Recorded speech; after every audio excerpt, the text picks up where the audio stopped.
Okay, that was weird. Are we live or live? Gooch.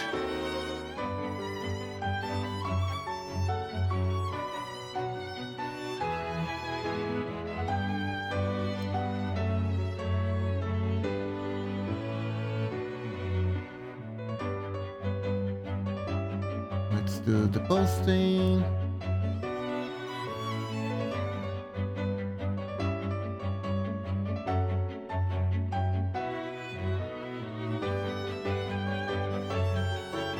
Okay. So now I need to go to the bathroom real quick and I'll be right back.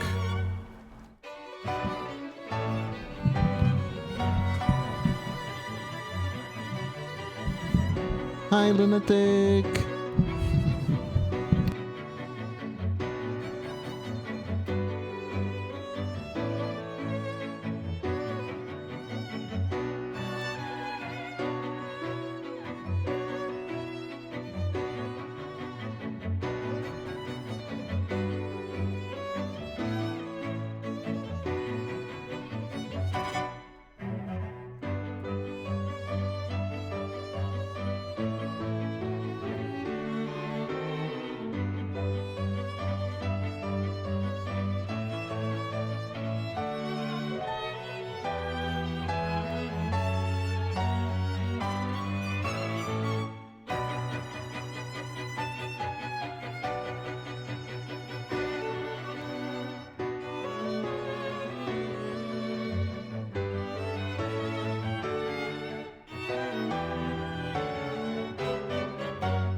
Music is super loud? Okay.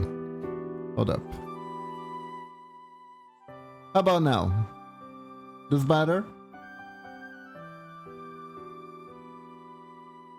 Is it good? Is it not too loud? Okay.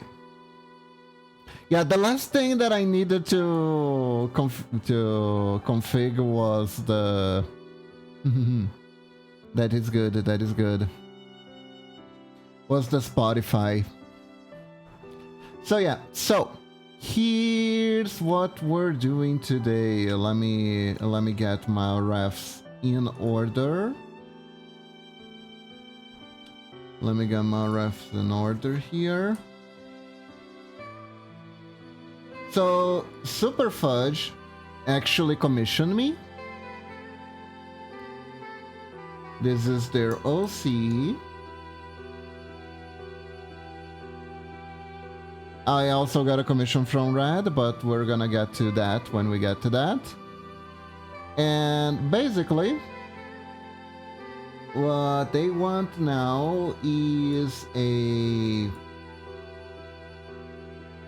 they want a Fugi React. So I already done the idle, the non-talking animation.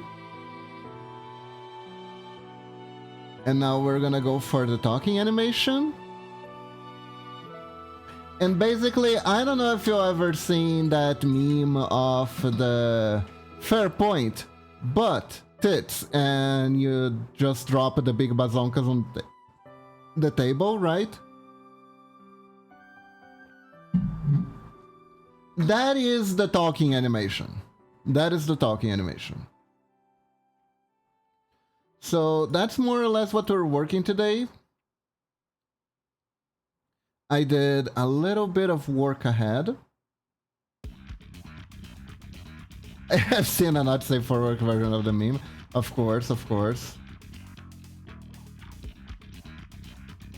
So yeah, this one is safe for work, otherwise no string, right?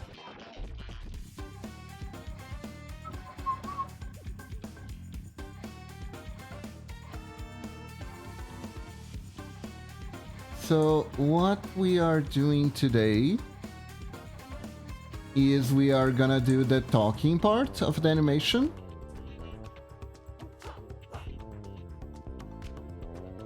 And that means we're gonna make the drop the booba animation, and we're gonna make it in a way that is loopable.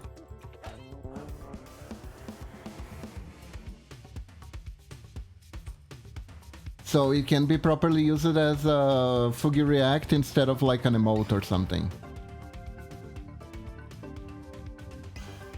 So now we have to think, how do I want the animation to start? I think I want the animation to start with the boobs about to be dropped, right? So that way, when he's standing still, he's under the table, but it feels like he is putting them on the table when he starts talking. They start talking. I don't know their pronouns, actually. I'm using them at random. I'm gonna keep they. I think we're gonna keep they. Okay. So I think around this height is nice for that.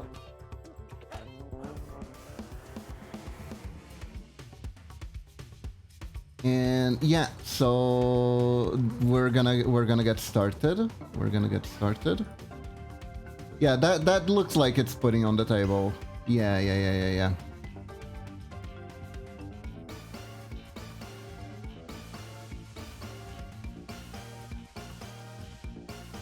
So technically we could start with a little bit less, but for now we're doing this frame in particular. I am gonna save one other one just in case. So here's how we do it. First things first. We want to adjust the shape, especially because it's going upwards, so Maybe we squeeze it a little bit here.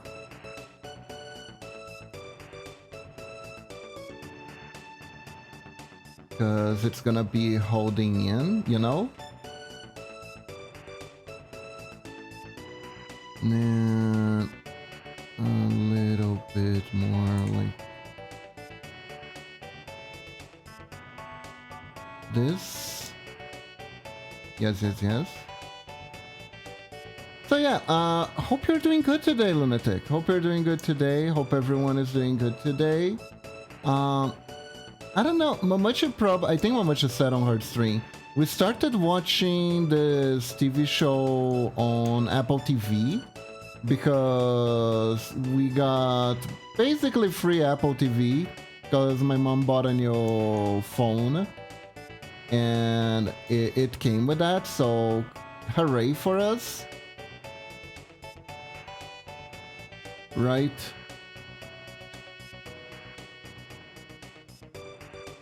It's pretty nice that it did that.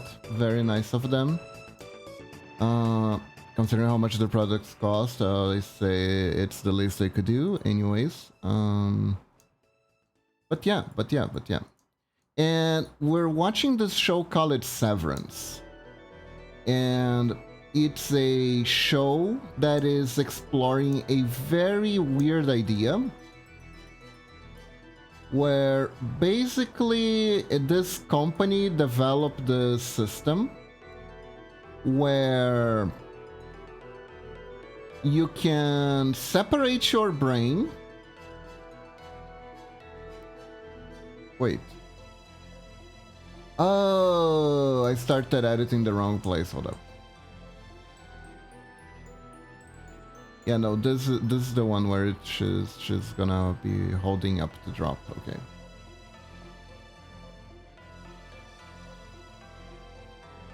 I think I squeezed it a bit too much here. There we go. If anything, if it squeezes it to the sides, it needs to go... There's the pixel economy. And the pixel economy says that this is what happens when you squeeze to the sides. You have to increase in height based on squeezage. Yes. I'm not making this up, it's true. So this company basically made this system where you can create a separate version of yourself for work. And there are two explanations for this. One is like NDA work. It's like a safety measure. Because if you can't remember what you're doing, what you were doing at work outside of work, you can't comment with anyone. So there is like less risk of industrial espionage. You know? So everyone who's working on hush-hush projects or who works in departments that are hush-hush they're required to take this surgery that basically inserts a chip in their brain. And the chip contains their work memories. Now, and the rules that are given to us at the beginning of the show are basically that, one, they won't remember any work they done. They don't have their sense of self is separated. So not only will they not remember, they pretty much like it's like you, but because it's you without memories, it's like another version of you. And since you don't have any memories, you just can't. It's very complicated. It's very complicated. The more I stop to think about it, the more it's like, wow, this is actually really complicated.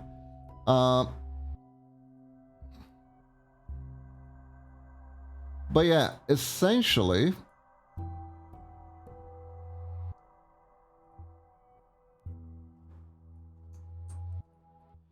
it's like a second you. It's a second you that they create a second you.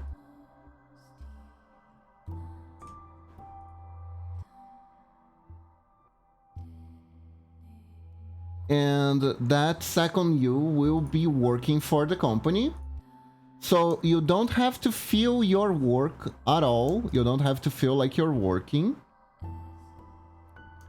And you can you just enjoy your life outside the company, while the ini, I think it's what they call it, works for the company. So basically, you're pretty much selling your body to the company in a sense. And in exchange, they get a perfect employee, and you get the money, you get their work. So the story follows people who have undergone this procedure from the inside of the company, and their point of view is like, the point of view for the person outside is not bad, not necessarily great, it varies from person to person, but it's not bad. Like, it's kind of a neat deal. You work on something, you don't know what you're working for, you show up to the building, you kind of go to sleep, you get, the other person does all the work for you, and you get back home, and you get a monthly allowance from doing that. All you gotta do is show up at work every day, and everything else is taken care for you. You don't have to think or do anything, you don't have to make an effort. You will feel tired after, but it's like you haven't lived on it at all. So in a sense, it is like the renowned Adam Sandler movie, Click, where Adam Sandler would press fast forward whenever he was working, so he wouldn't have to feel like he was working, and he could just enjoy the parts of the life that he wanted. And if you haven't watched that movie at all, it works out completely fine for him, and there is no real sad moral of the story at all. And Christopher Walken, who was in that movie, is actually in this show too. Which is interesting, because now that I think about it, there are multiple reasons why this show is connected to Click. Huh. Anyways. Ben Stiller directed this show, by the way, which is funny because we literally just watched another thing that Ben Stiller directed, which was The Cable Guy.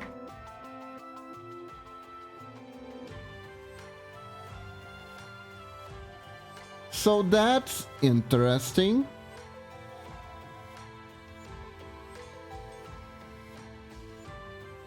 Other than that, let me think. So yeah, I'm not sure if I'm doing like a good... I'm doing justice for the show. Explaining it like that. But it is like really amusing. And particularly when you're following the people working inside. There is a subplot. You can see one of the characters living most of their lives outside. What is it like? Why he is there? So you can get a little sense of groundedness. Because without that sense of groundedness in the show, right? What would happen is there is a point, like, from the perspective of the characters, this is the most existential horror possibly imaginable, because to them, if to you, you don't have to feel your time inside work at all, the other you, the one that works at the company, doesn't feel anything outside. So to them, when it's time for them to go home, they enter the elevator, and then they're in the elevator and they're going down again and they're back at the office. So like they are literally trapped inside the office building forever. That is their lives.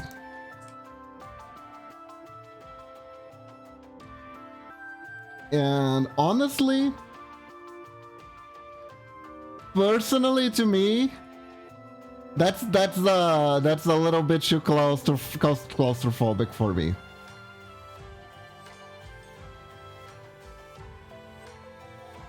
I'd be scared shitless if that was my existence. Like, and there is like so much weird shit happening. There's so much weird shit happening that it's kind of like Limbus Company in a sense. Boinky boinky boinky boinky boinky boinky boinky boinky boinky boinky boinky boinky boinky boinky. That's a little bit too fast though.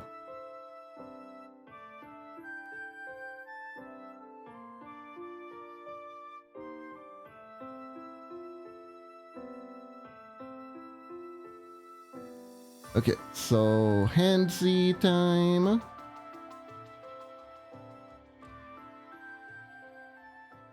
Let's take these out. Yeah, let's take these out. Dun, dun,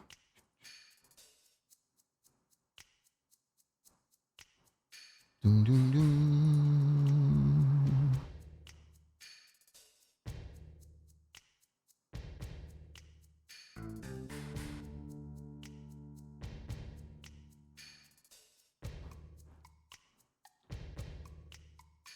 Dun, dun. And like the show is like upper cliffhanger. There's a lot of weird shit going on. Like when you see the work, that's when you get the Lobotomy Company vibes the most, because the work that they do, they're like data refinement, which I don't know. Lunatic, you kind of work with stuff that's kind of like that. Is there such a thing as data refinement? Is data refinement a thing? Is data refine a job? Is data refine a service? Does data need refinement? Do you have any idea? Because I sure as hell don't.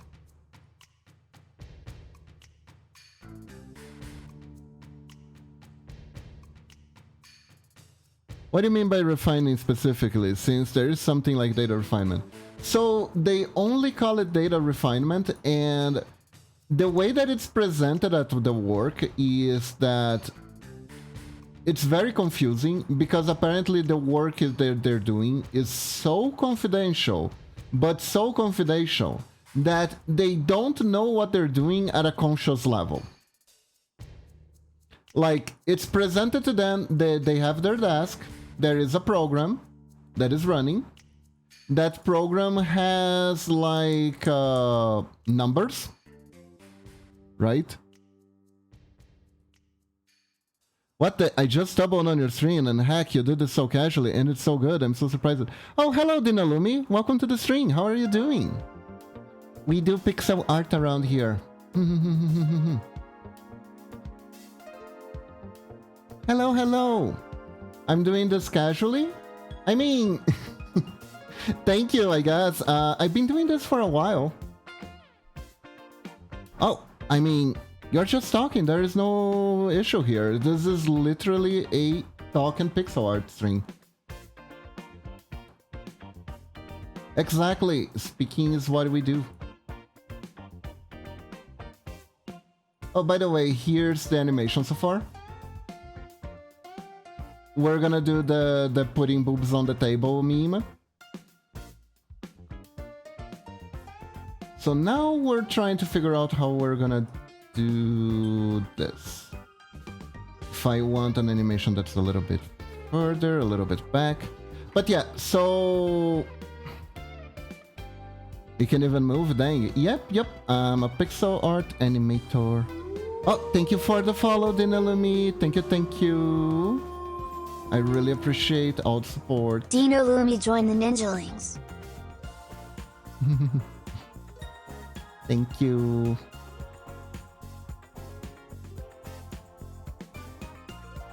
The alert sound went through, right? Yeah. I drew my own model and Lunatic rigged it for me.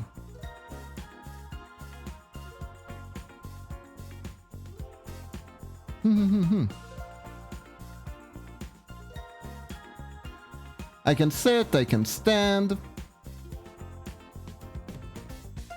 I can do this.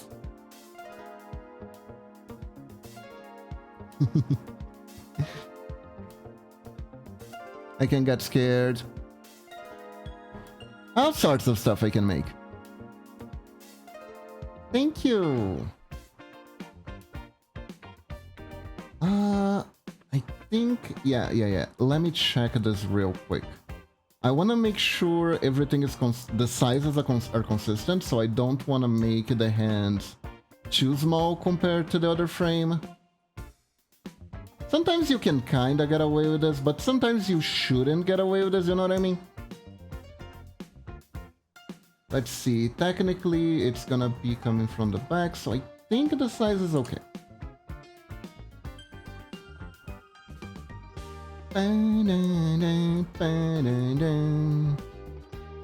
So we were talking about this show called Severance that I started watching recently.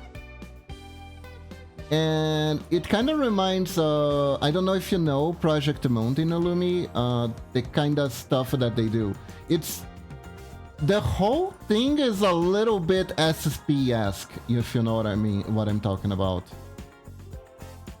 It feels a little bit like SCP stuff. Yeah. SCP, not SPS. Exactly.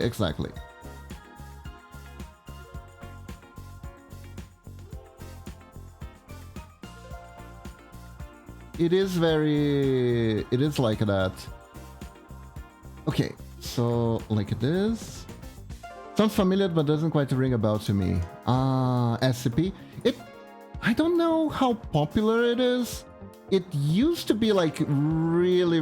SCPs were like the rage in the in 2020s, 2021s. I think SCPs were everywhere. Not saying that they're not popular now, but people used to talk a lot more about them. The idea of an SCP, it is like either a forbidden, forgotten technology that is borderline magical, and there's a center that would research it.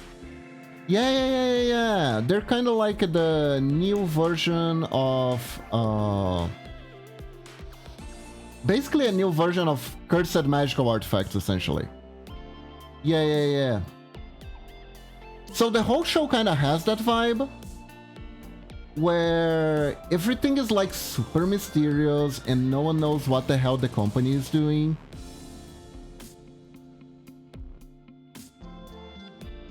Yeah, so there is this company called Project Moon, and most of their stuff is pretty much based on that. They don't use SCPs, they kind of made their own. They don't use the actual SCPs, they kind of made their own. And they have a lot of cool games, and they're also about office work and stuff like that. So that's why it reminds me the show that I've been watching called Severance. Which is, honestly, the company that they work for, it's so freaky. Like, it's literally a cult.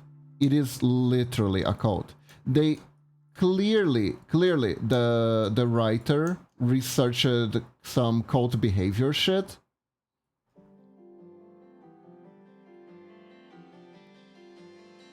To be like, yeah, we're not just gonna take inspiration, we're gonna straight up take their playbook and use it on our show to make it this looks freaky. I think it's actually like it's a jab on corporation culture, because honestly, here in my country at least, I believe there have been like, what? I think at least 3 big corporations have been accused of promoting cult work environments. My understanding was that they were like relaxation exercises, but they were like really creepy relaxation exercises that were mandatory, and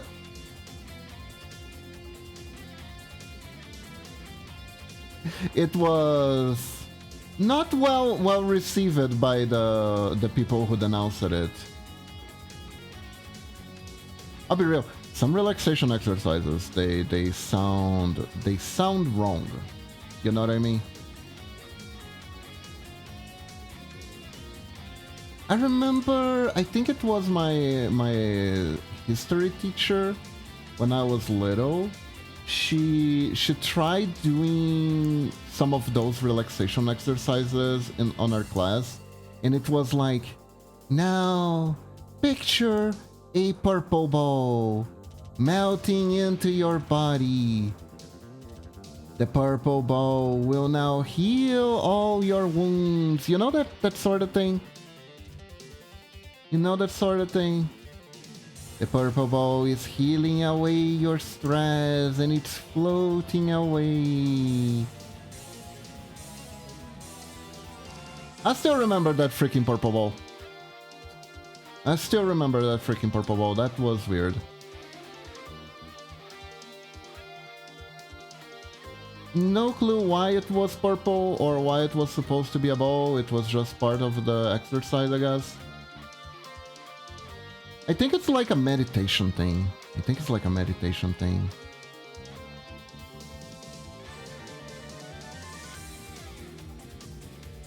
So yeah, ideally here, can I make it a little bit more open? Let's see. I had some weird teachers. You guys probably had them too, right?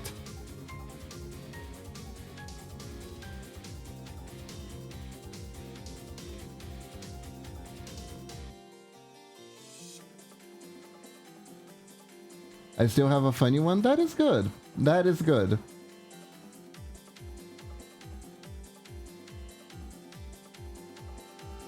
I remember I had a teacher who went on a rant about how if she was a guy, she would shave her head completely bald. I'm on scouting and I'm from the Netherlands. Oh, interesting. Like Scouts Honor and all that? That is so cool. So ice over here means east. And so says on my sweater, East Scouts, meaning I scout. Oh.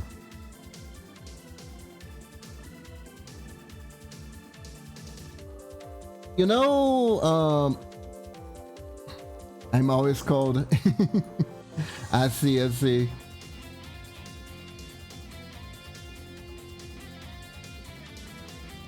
Ah, that is cool.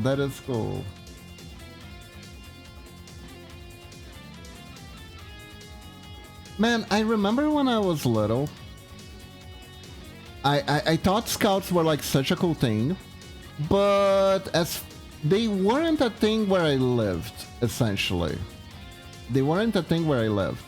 So long ass time ago, when the dinosaurs were still young, Disney would publish these books that you could buy in newsstands that were like these activity books that would have some sort of educational thing to them. It was called I think it was Huey, Dewey, and Louie's Scout Manuals. So there was a bunch of cool stuff in there, and I kind of wanted to join the Scouts because of it, because there were so many cool things that you could learn with those books. Like, you could learn how... There was this one thing that was really freaky, where it was like the trick to boil water with a candle and a piece of paper.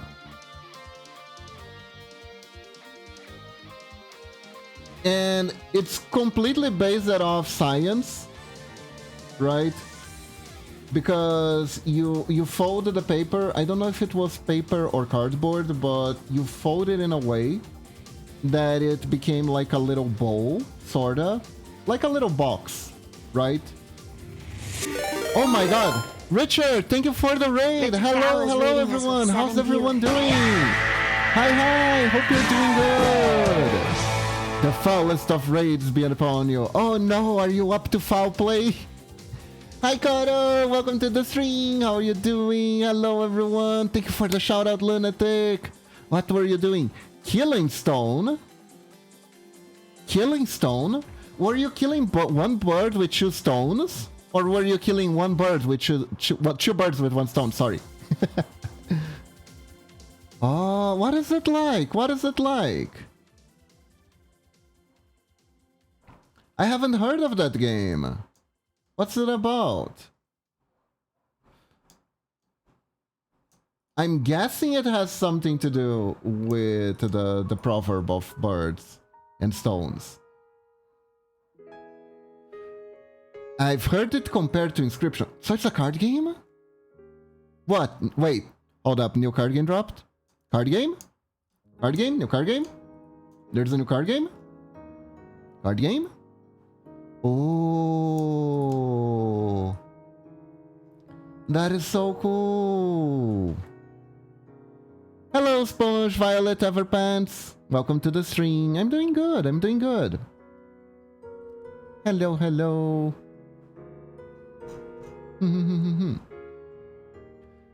Oh, that's interesting. That is interesting. I'm gonna have to look for it later then.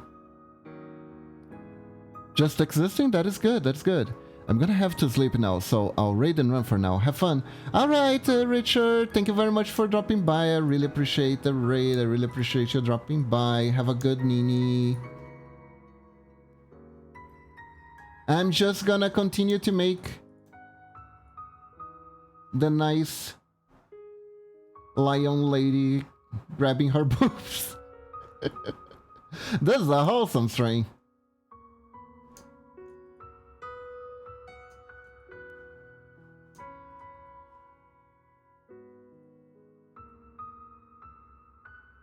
Good night. I still can't believe you're already on the second last month of the year. Yeah. A lot of things happen in 2025, but it still felt pretty fast, right? Highlight of the year for me so far is going to an anime con this past summer. Oh, that is cool. That is cool. Anime conventions can be a lot of fun. As long as you don't get sick right after, though, because that is not too fun.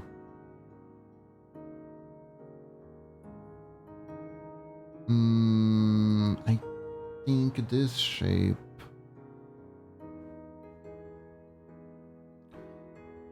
Let's see, how are we doing so far?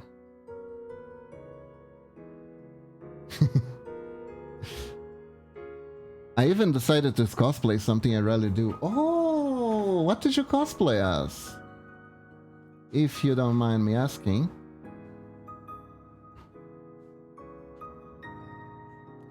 Unless you're a mecha dweeb, you never heard of her. Nami from Fullmetal Panic. I'm not a mecha dweeb, but Full Metal Panic Fumofu was actually a manga that was published here in Brazil. So I believe I know her. It's the girl with... It's the blue hair girl, right? Is it the blue hair girl? If you look her up here on time, her getup's pretty minimalistic by mecha standards. Ah, I see.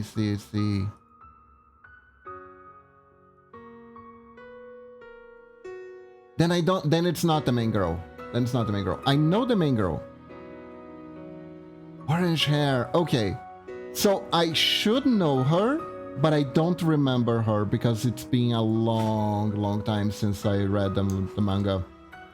Pretty funny though. It was a pretty funny manga.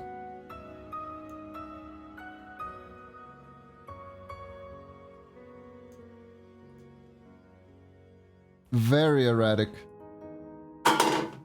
Whoa. I'm a Machi. Hold up here. See here, I can change this a little bit.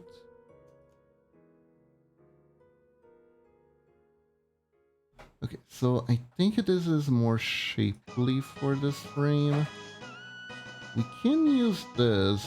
Maybe we go a little higher. We can go a little bit higher, I think. And we can put a little bit more like this, kind of like squeezing a little bit. Because it's about to drop. Like a wrecking ball. So this in animation, I do like to talk a little bit about animation techniques and stuff like that when I'm using them. This is animation, I'm creating build-up for the drop, basically. So we're gonna create a lot of kinetic energy by putting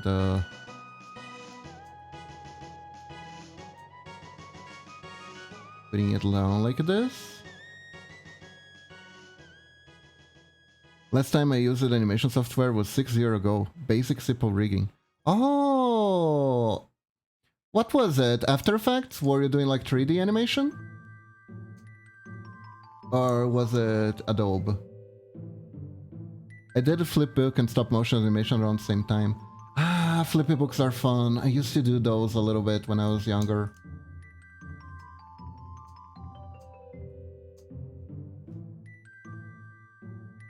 Flip books are fun. They take a lot of work. They take like a whole lot of work.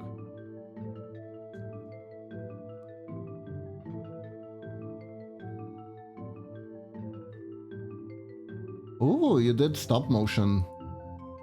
Nice.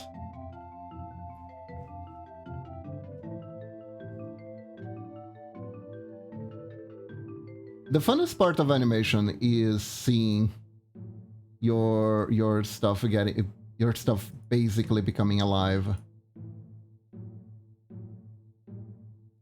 It's really fun. Okay, so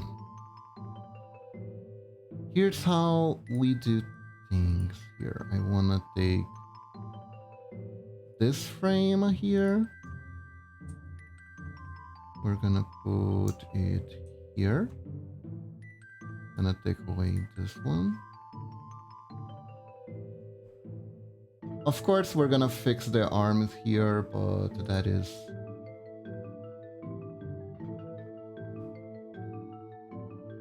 mostly what we're gonna do for now.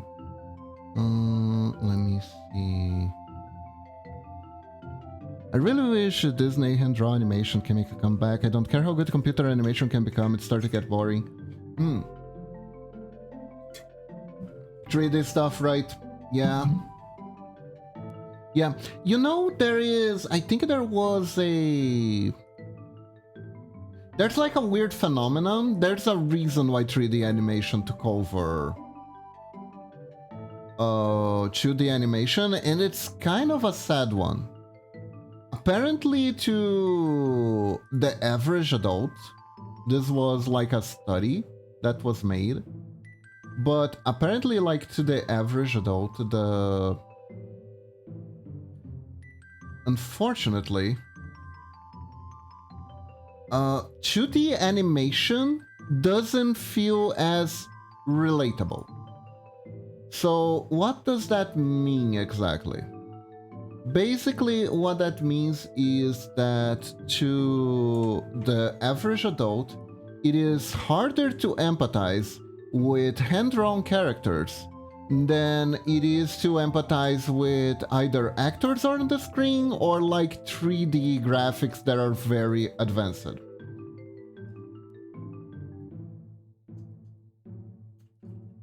So that's the reason why to this day a lot of people still say stuff like animation is for children and stuff like that. Oh, it definitely takes less labor. I think so, at least. Actually, although the process is probably pretty hard as well, I think the amount of hours you have to spend refining frame per frame is a whole lot more. Hey Red, how are you doing? Hello. In other things, I recently waited to my Iris Mayo, like most of the males in the USA, is staying off. At least the food court still has a decent selection. Mo, not Mayo. Mo, I was like, Mayo is dying in the US? Mo. You know, that is funny. That is so... I find it so interesting that in the US, malls are dying. Because they seem to be completely fine here in Brazil.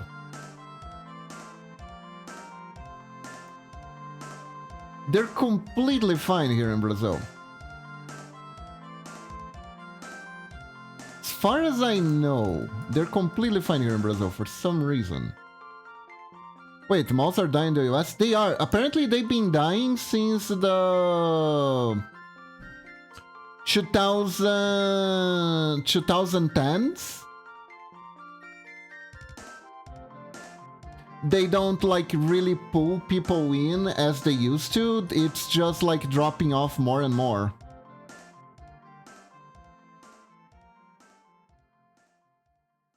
Besides the gaming store and the graphic design store, most remaining stores in Mamora are all clothing stores.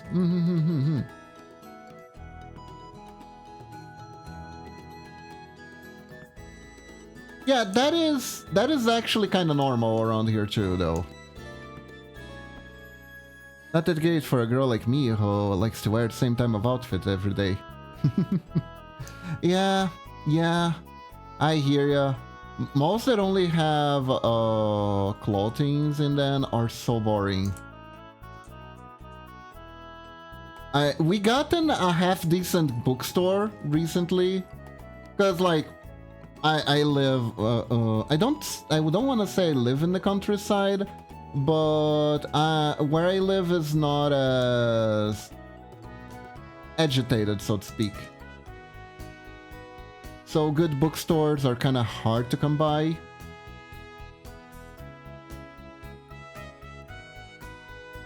And just recently one opened, and it's from like a really good chain. Let me check something. Oh yeah, that frame works perfectly. Good.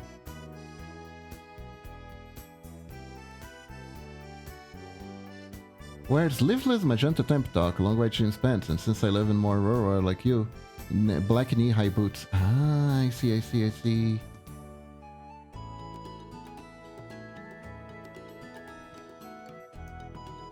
That's nice, that is nice. It's interesting.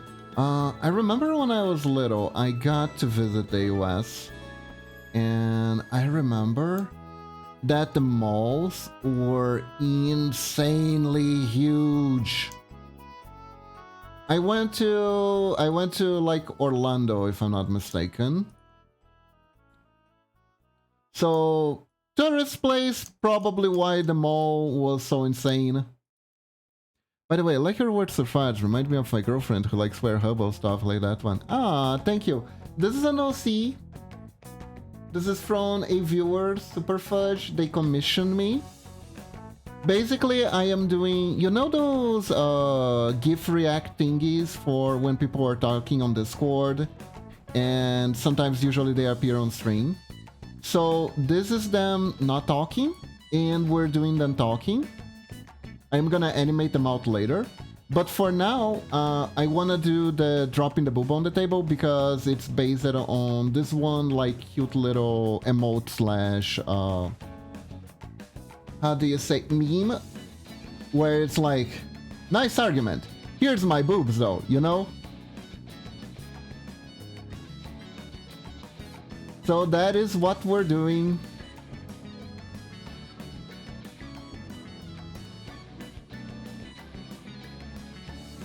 And let's see, I wanna increase the shadow here because we're gonna be doing, it's kind of like an angle thing.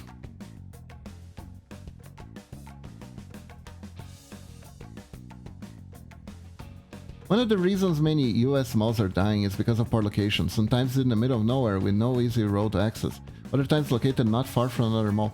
Oh, actually, I think I saw that, come to think of it, I think I saw that in action while I was there.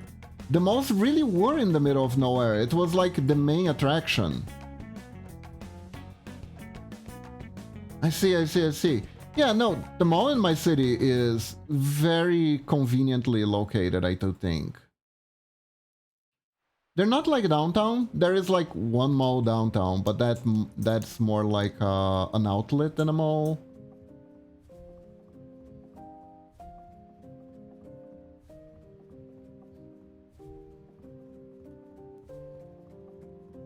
Okay, so. Oops, here's the stray pixel. There we go. In this one, we are gonna be doing... Gonna delete this hand here.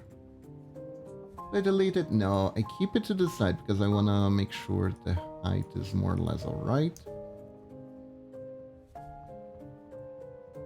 Let me see. Another factor is poor management. There are some corrupt owners out there who just leave the malls to die off, then sell them off for millions of dollars for them to keep to themselves.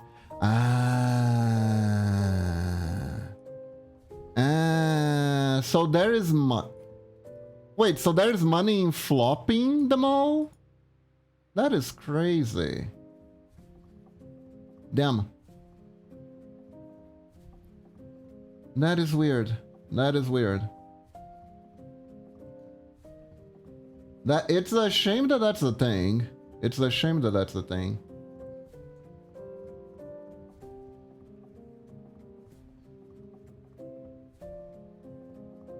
Interesting though.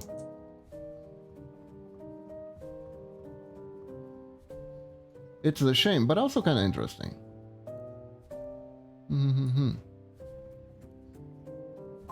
Weirdly enough, I only know that the malls in the US are in crisis because media, like a lot of times it's like there's like jokes about, oh, you're in the mall, oh, that lame place that no one goes anymore. Like that's kind of it kind of became a thing in sitcoms and stuff like that.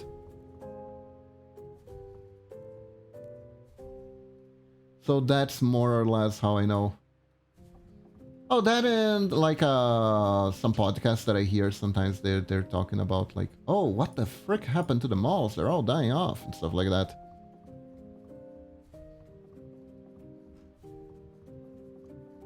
So that's how I know. Now here in Brazil, weirdly enough, they are doing fine. There is like no money into flopping a mall.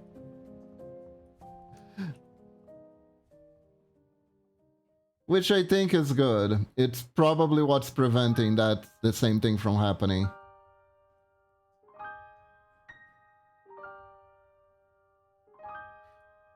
That said...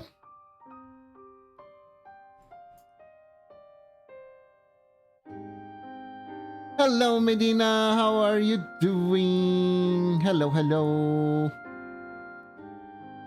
Hope you're doing good today. Hello, Medina. Hello, Budlings. Hope you're confident doing well. Also, art looks amazing. Cute and badonkas. Yes, many badonkas, right, Medina? This is Super Fudge. Remember Super Fudge? Super Fudge commissioned me.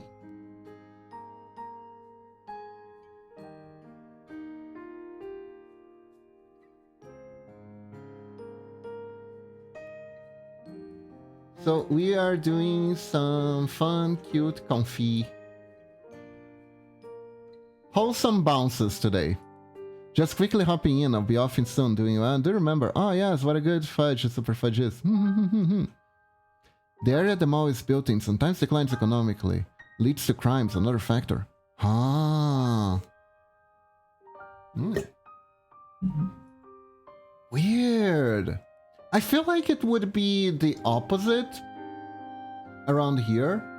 Like an area that has a close-by mall would increase in value.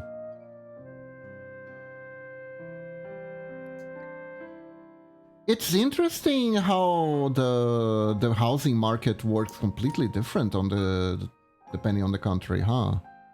So as you can see, contrary to popular belief, online shopping was far from the only factor which led to mall closing across the US.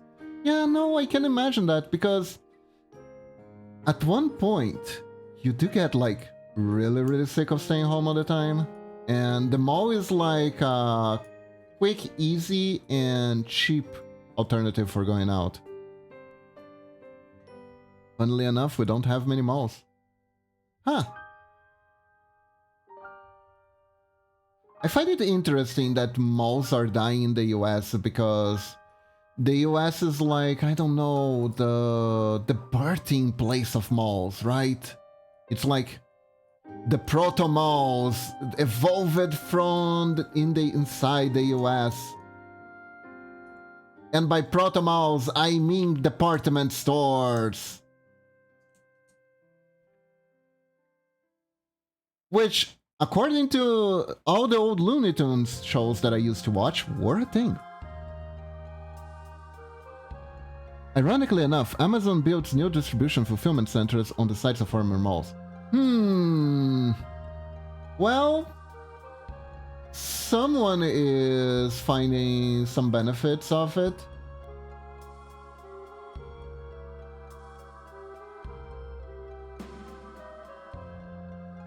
Interesting. Okay, so I want...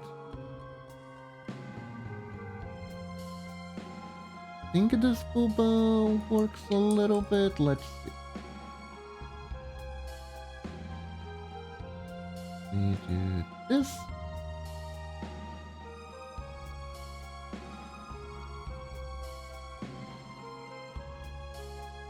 And... okay, let's see how this is going. Not too bad, lacks a little impact though.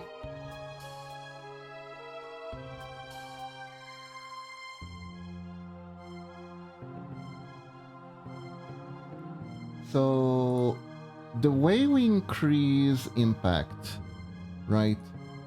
We can make it fall down a little bit more. That's all right.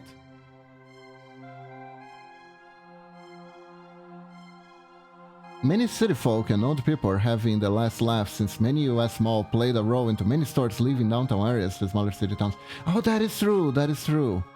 I gotta do some stuff now. I hope I can be back later. Have a lovely bouncy time. Alright, Medina. Have a good one. Okay. So, the way down is very soft.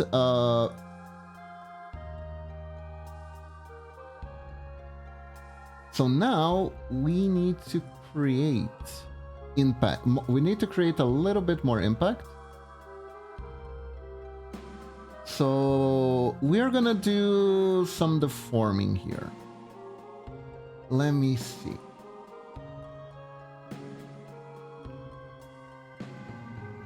So first things first, This is in animation, in pixel animation, this is called the pixel economy. So basically we are going to spread out because of the impact, and we are gonna squish it down. So kind of like this. So let's test this real quick. See?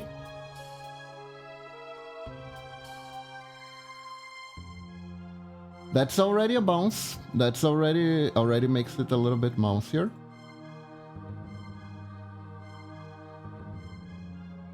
No. There are a few things we can do to make it bouncier, but also we need to be careful to not get too greedy with it. There is a point where you're animating a water balloon instead, right? We don't want to reach High School of the Dead levels of fan service here.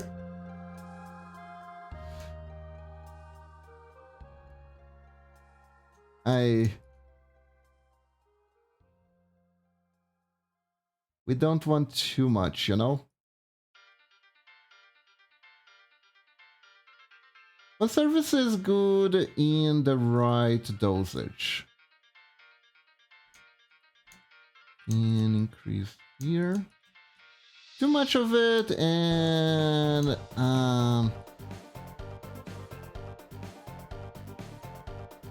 it becomes the question of why are you not straight up watching something else entirely.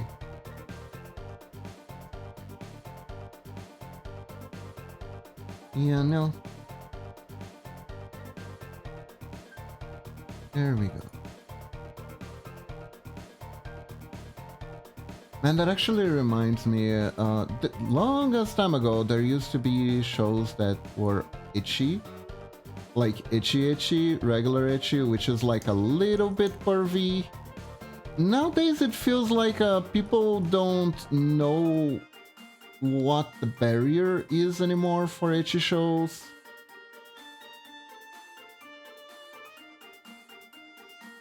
It became a little bit too much is what I'm saying.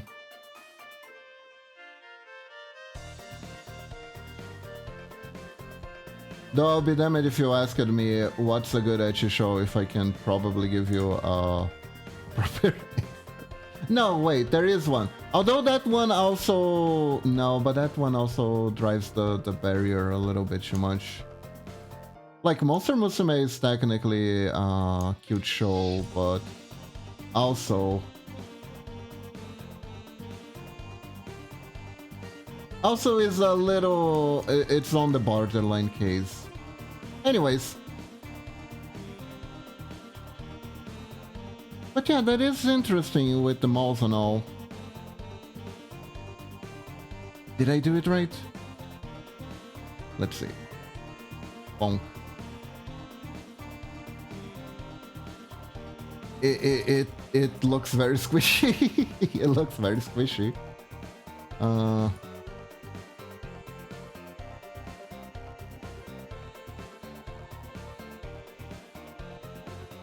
Yeah. That works.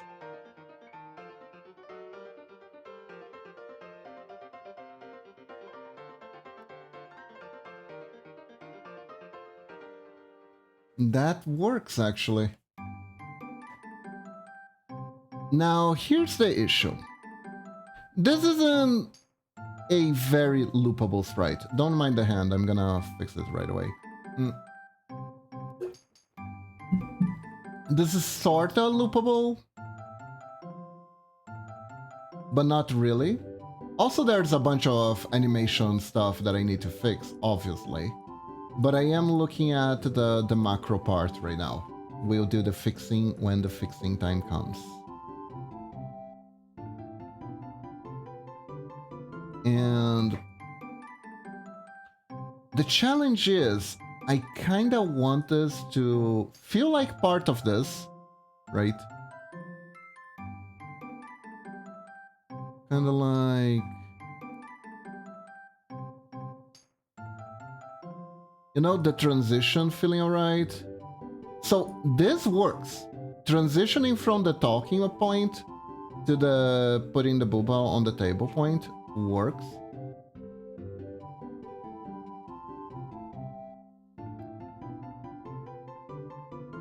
Now we need to make her gather her weapons back or something. We gotta retreat the booba. The booba must retreat. We need to retreat the booba. So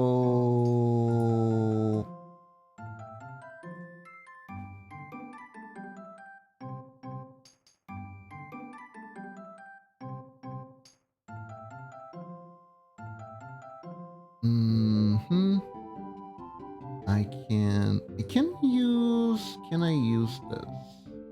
Let me see. I'm gonna use these at least temporarily. On this frame.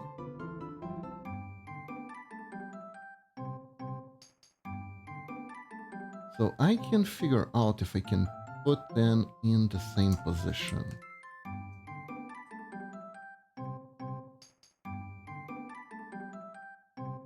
Oh my god. I solved it in one frame. Not bad. Really not bad. We kind of solved it in one frame.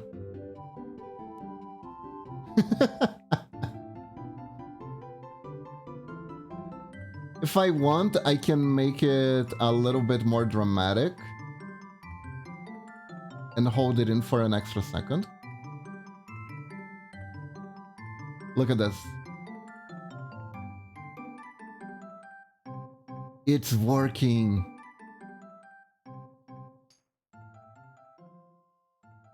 It's working. Okay, so now that we figured this out, I hope this isn't too itchy for the people who joined us on the raid.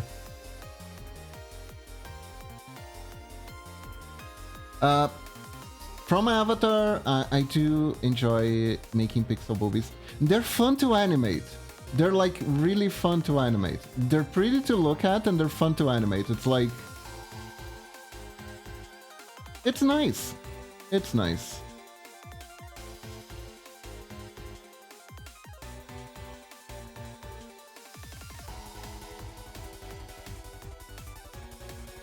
Drawing pretty girls is nice.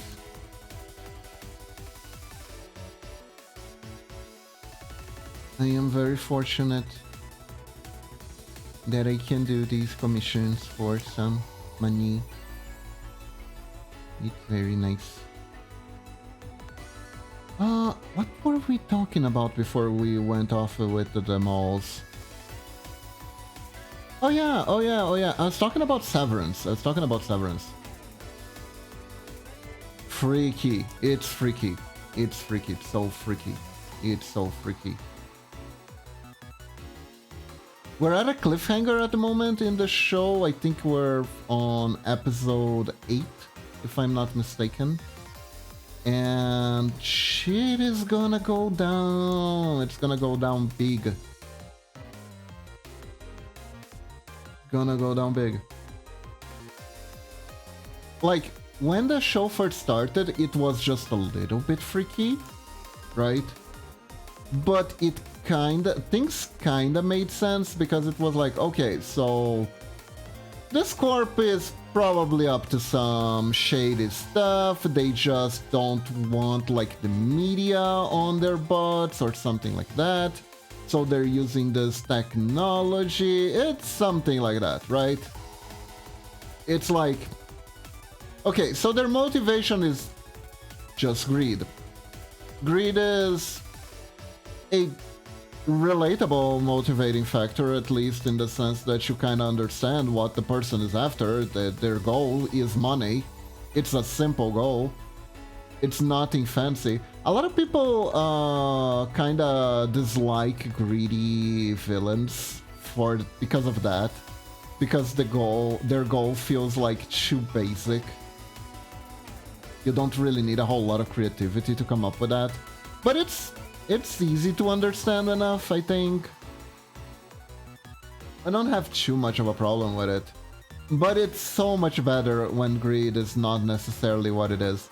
Because slowly but surely, everything in there starts to become more and more cult-ish, right? And there's this weird thing where the departments aren't connected with each other. So they don't really know how many people are working in there or what they're doing. And at one point, two of the characters, they get lost and they find a department that's one guy and his job is to feed milk to baby goats.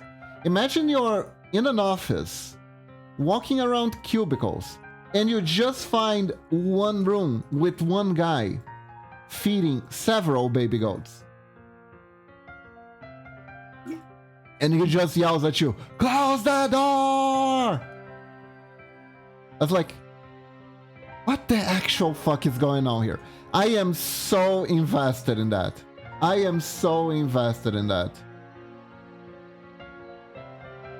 You'd think this would be like a jump the shark kind of point where I'm like, okay, this is a little bit too weird for me. No, I embrace the weirdness. I embrace the weirdness. Everyone who's seen my wife's sense of humor knows that I embrace the weirdness. Both of us do. So I am all here for it.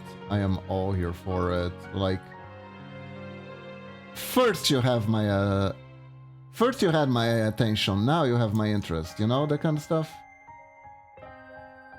I'm all here for it.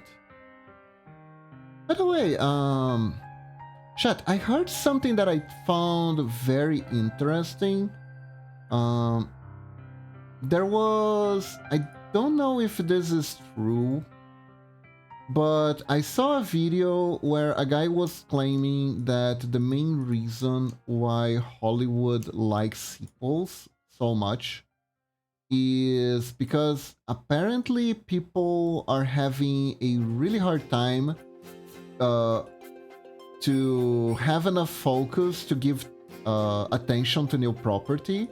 That is their excuse for not making new stuff. The excuse now is we don't make new stuff because the average person doesn't have the attention span for new stuff. The only thing that catches their attention anymore is already established properties. Is lurking out. Okay, Medina, have a good lurking out time. And I found that interesting. Is that really the case? You know? Because I remember, there's something that I remember that was like a writing advice that gets thrown around a lot, which is about trying to grab your attention, the attention of your audience, and how established authors need less work to grab the attention of the audience, because there is an innate sense of trust between that author and the audience. Like, for instance, if you're like a Brandon Sader or whatever the hell was the name of the guy from Mistborn was fan, and he starts his book with like a really, really big tirade on world history and stuff like that. If it was anyone else that's not familiar with his material, they'd be like, oh, this is boring, I'm gonna read something else, I have 1,000 books to read anyways. But the people who are familiar with his work would be like, you know what? I know this guy is gonna go somewhere. I read Mistborn, I like the magic system, I'm gonna continue reading it.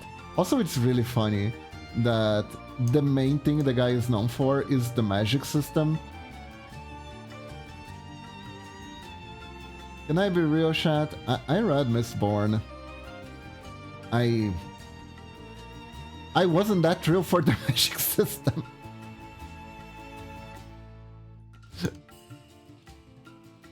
I thought it was very video gamey. And as someone who has read a shitload of isekais, that wasn't necessarily a plus for me.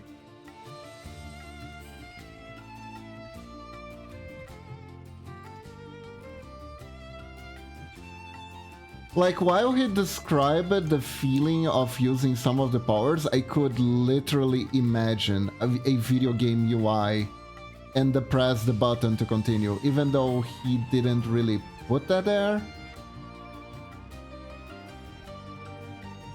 But I could still imagine it.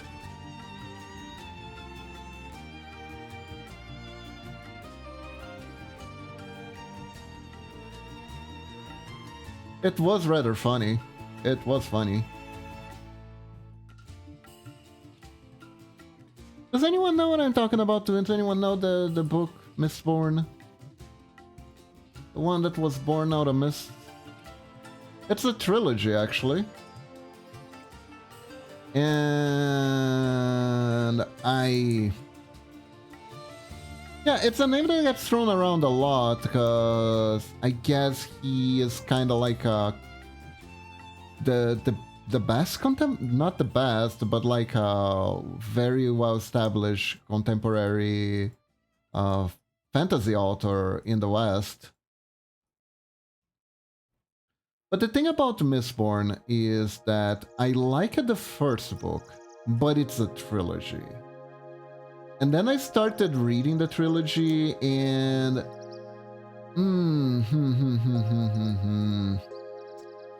I only wanted the first story. You know what I mean? You know what I mean? And then I found like a interview with him where he was like, well, sometimes when you're making a story, you gotta make a story that's actually that's actually gonna evolve into another story, and your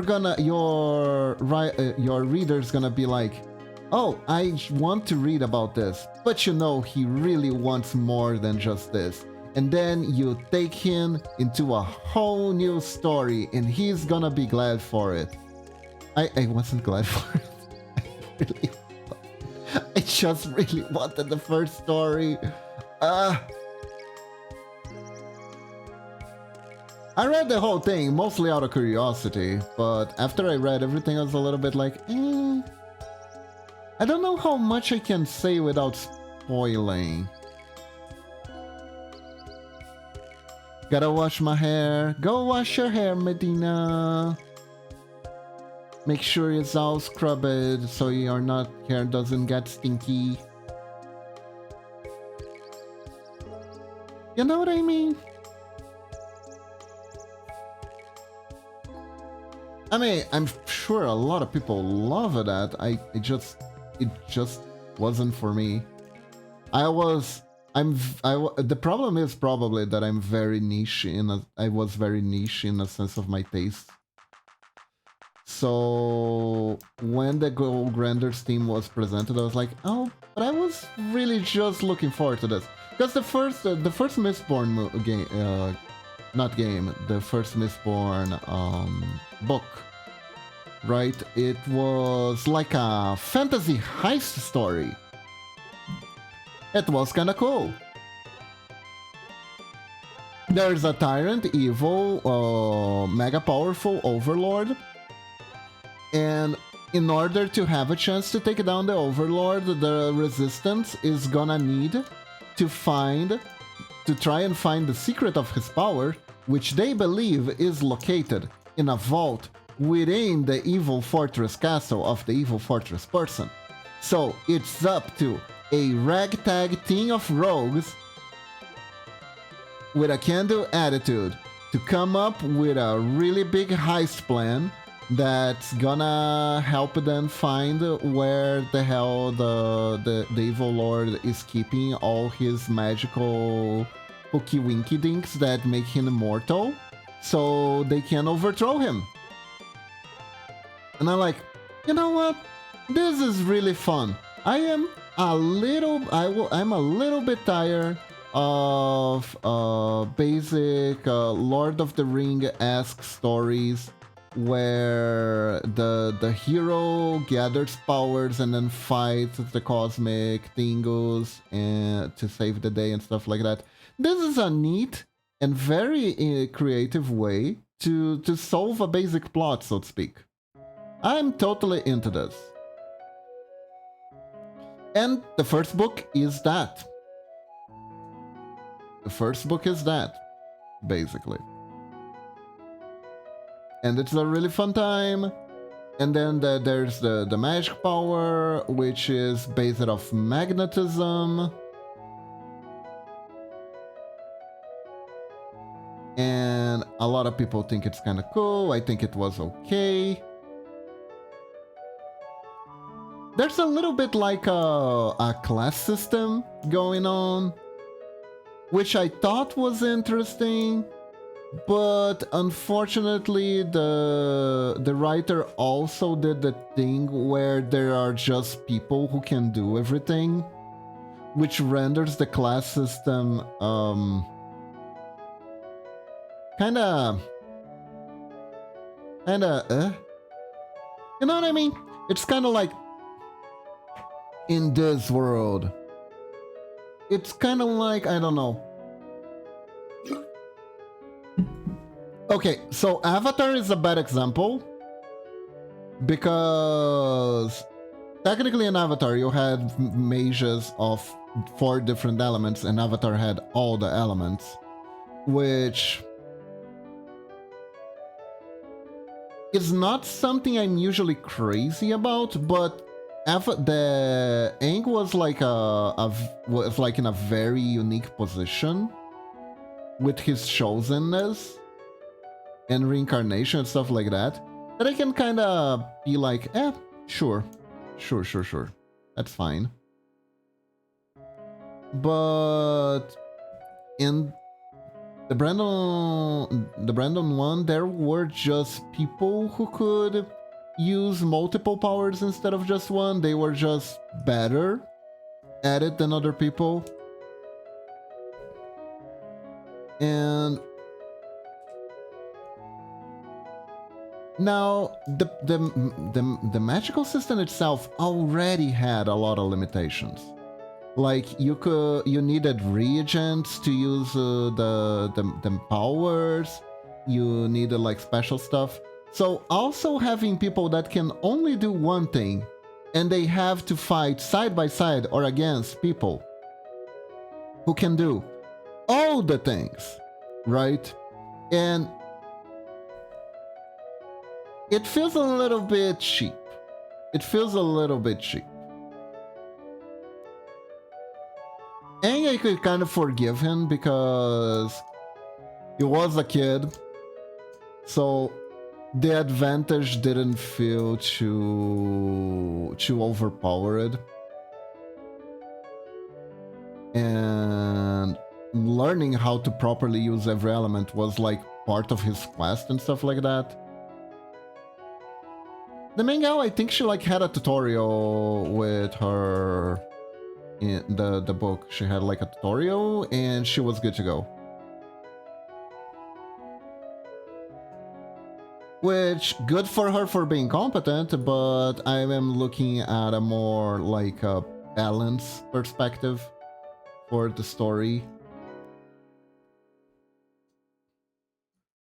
I feel like when your character can't do everything on their own, it gives other characters more chance to shine and show that they are very useful to the thing, you know, that kind of stuff. It's more of a D&D party mentality, right? If you have your mage, you have your rogue, you have your thief, you have all these different classes. But then you also have the class hero who has access to all their abilities at once, right? Then it's kind of like... And like the only limitation is you can only have one hero per party. Then literally all you're doing is you're gonna make your party fight harder over who's gonna play the hero than they would for this last slice of pizza. And that's saying a lot.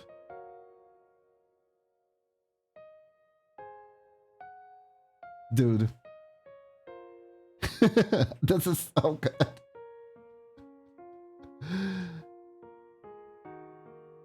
Oh, I see a little animation error. Let me fix that.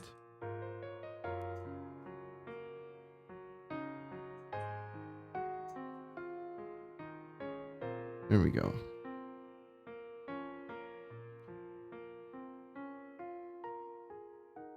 But then again, I can probably be a little bit sensitive to that kind of stuff because of my time, my time role-playing, which was an interesting experience for sure, because we role-played in an MMO. So there was this really fun, this really funny thing that would happen so often while we were trying to do roleplay. Most people, like the roleplay and the rules, they were completely based off the fact that we were playing an MMO. So our characters would have skills that mimic the classes that they had, basically. Essentially, you played your class, right? But there was a lot of people who really, like, really wanted to multi-class. Which made balancing encounters harder for the DM a little bit. Because, like, not only you have to think about what the classes that are present for the RP can do, you also have to think about this one guy who's a Swiss Army knife and has access to classes that are way beyond what he is showing. Because realistically, we didn't use like any system that was like actually in game. The game wasn't really meant to be played as a roleplay game, right? I think World of Warcraft has more resources, like a duel system. Yeah, Ragnarok Online did not have a duel system.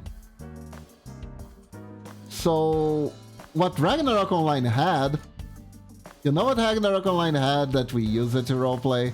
Ragnarok Online had a dice emote that would randomly generate a number between 1 and 6. That was pretty much how we roleplayed. That was the entire RG system that we had available to us. A randomly generated number from 1 to 6 from a emote that honestly went by the screen really fast. So whenever someone was rolling for something, everyone had to like perk up and pay very close attention to that emote result, because if you blink it just a little bit, you could miss it. You could miss it. Good times. It was the best of times, it was the worst of times.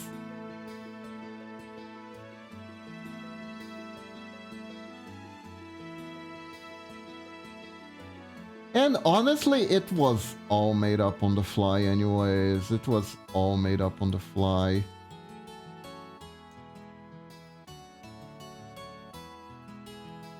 Because we barely had one dice to checks. So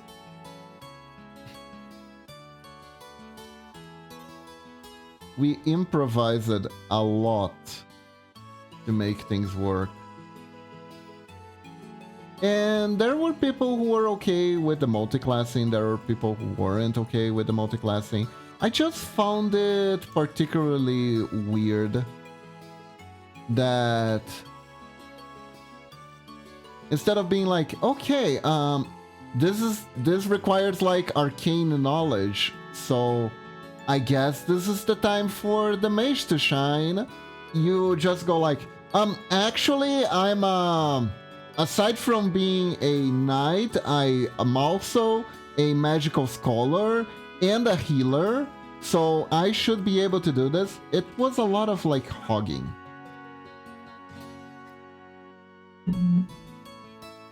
There was a lot of hogging attention on the table. People kind of competed to see who had the most awesome character every so often, which, come on. Roleplay is a cooperation game. Role-playing is a cooperation game. Above all, it's a team effort. Which is why it really didn't make much sense when they decided to do that roleplay competition event, which was like, what exactly are we competing over here? Who delivers the most dramatic line? Who rolls a critical at the best moment? What are we doing here? What are we doing here? This isn't a competition.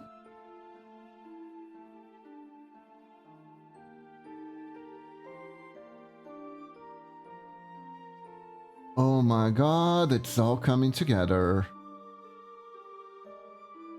It's all coming together. I might be able to work on Red's commission on stream. At least the part of it that I can actually show on stream.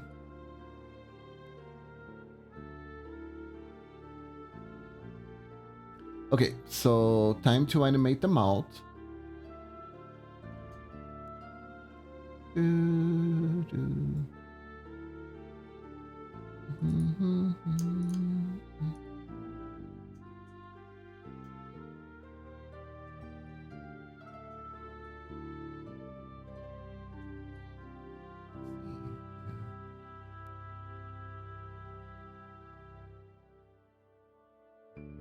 It's kind of funny, I really like having versatile characters, but I forget having all the abilities even then. Like, I like seeing other people shine, so I look at my character who has like a little bit of something, and look for a person who has a character specialized for that, and wait for they to say something so I can help them given a bonus or something. That is very cute, Lunatic. I do think that one of the issues that we had was that a lot of us didn't really play any other role-playing games. Like, I don't think a lot of us actually managed to play get an opportunity to play like D&D, which I think ended up being the issue. Wait, hold up. Let me think. How many frames do I need? We got 11 to 23, so that's 12 frames. So 12 frames, I can do a 4 open-close mouth cycle. That gonna be 4 by 3, so I can do it by 3, or I can do 2 6 animations. If I take 6 frames for the mouth to open and close, I think it's gonna be too long. It's not gonna like sync up very well to the words, I don't think.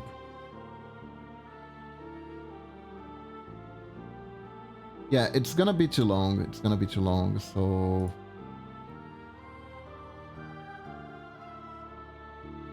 Let's see. I can do like full closed mouth. Right here.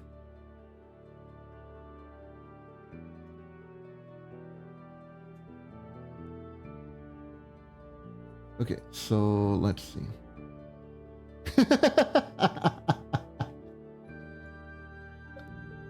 Okay, that's an interesting animation.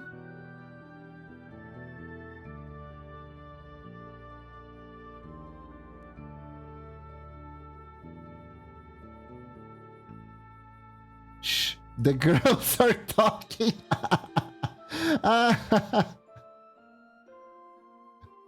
Beautiful. Also, Momochi, I have the slight impression that Lila wants to get out of the office right now.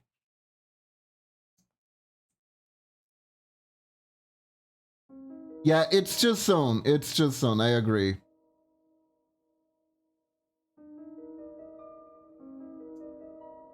Kiba has learned a new skill. This will be a surprise tool to help us later, off stream.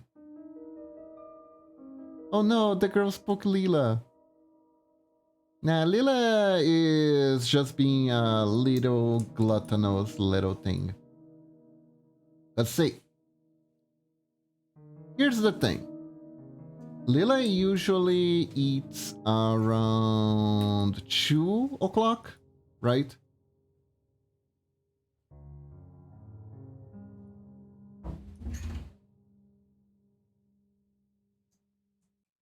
Oh, is it raining? I didn't even notice. Lila is cute and therefore can do no wrong. That is true.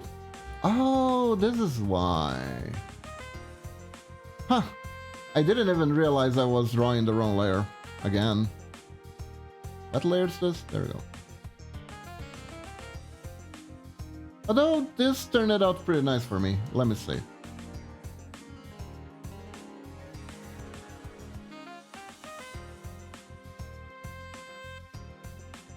Yeah, this is pretty nice, and not just from a perfect perspective. Yo, I gotta show this loop to Super Fudge later. I'm sure they'll appreciate it.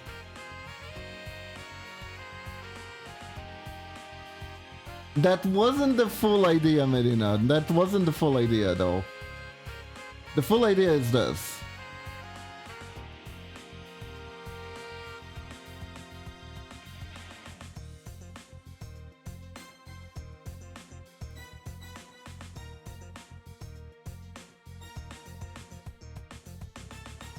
We're gonna make the mouth fully animated.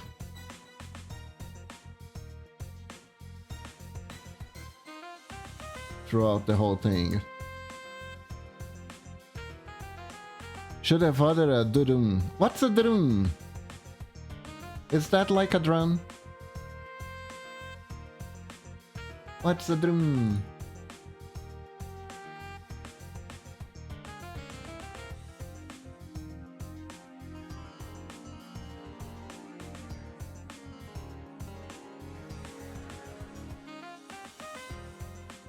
What's the drum?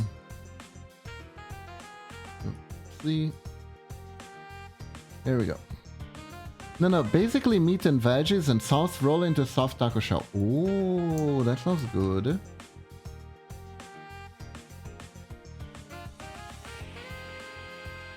Doner kebab, if you know, but different bread. I know kebab. I don't know doner, but I know kebabs.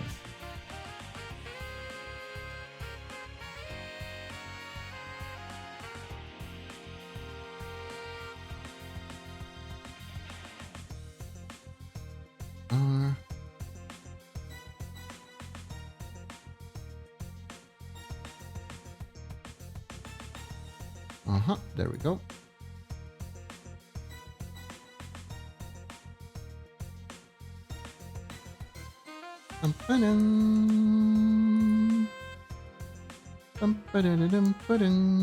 I had some fruit and yogurt and cereal. I am full but not satisfied. Yeah, like yogurt and cereal with fruit is like so healthy, but so not filling at all. Right? Sometimes I put whey in mine. Helps a little bit. Hold up. Ah, I made an oopsie. I made an oopsie here. Made an oopsie doopsie. There we go. We shouldn't fuck too much with the natural order of things here.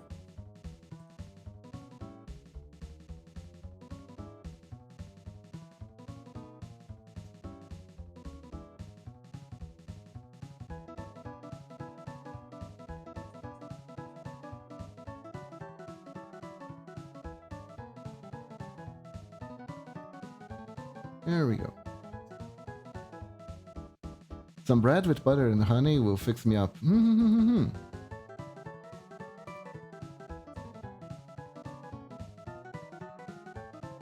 Okay, so perfect loop of talking. Let's go.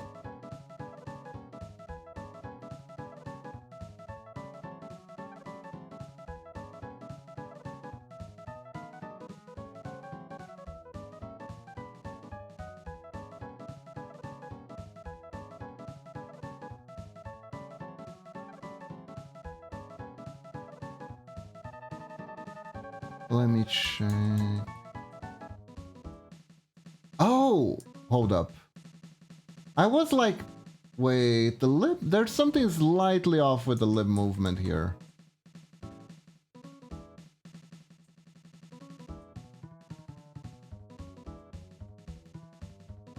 Oh, wait. Did I miscount? Hold up. 1, 2, 3, 4, 5, 6, 7, 8, 9, 10, 11, 12. Oh, 13. Oh, that... You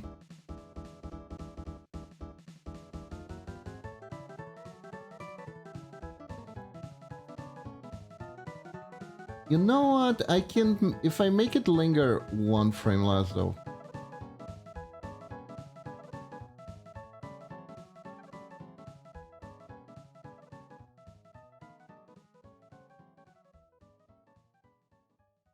Or I make it linger 4 frames more.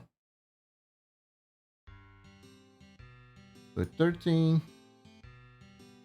14, 15, 16.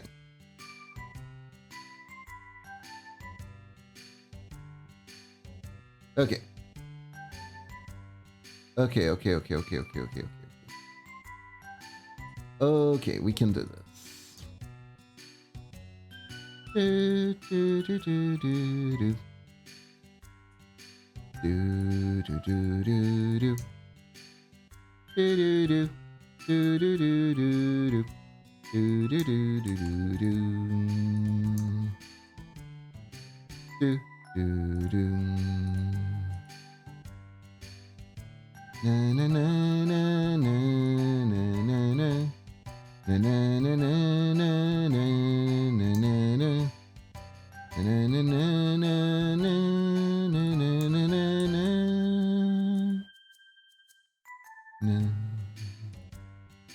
Na na na na na.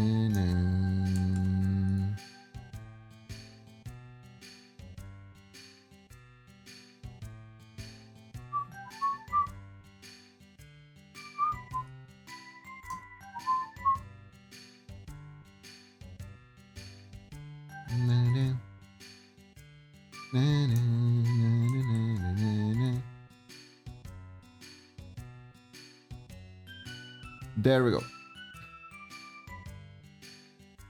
Perfect. Here we go.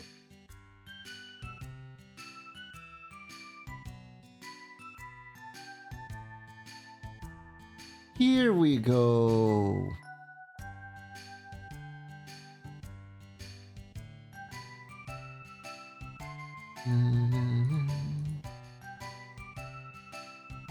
Okay, I can take advantage of this airframe animation. Let's do this.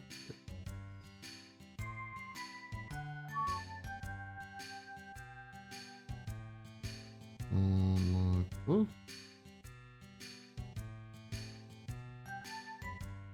Let's see if this works.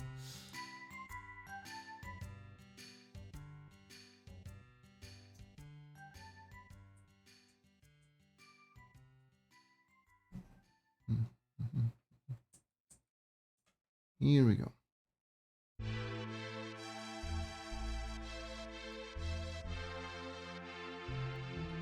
So yeah. So Mistborn was an interesting book.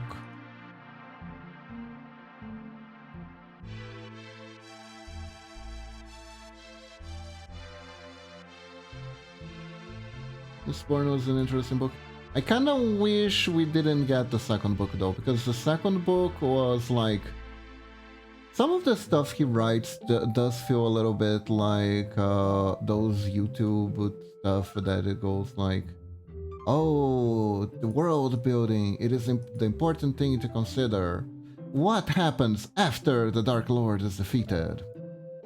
You know? And honestly, fair question.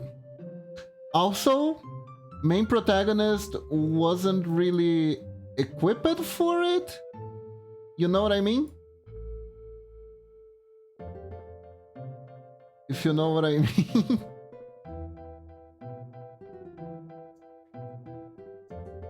Sir, your main character is a rogue that was raised in the gutters. Going into high politics isn't gonna be their area of expertise. And it's not exactly gonna be shocking when things go south for them because of that. Oh, you're still gonna do it anyways. You still want me to be shocked that things didn't turn out well for them. Oh, okay then.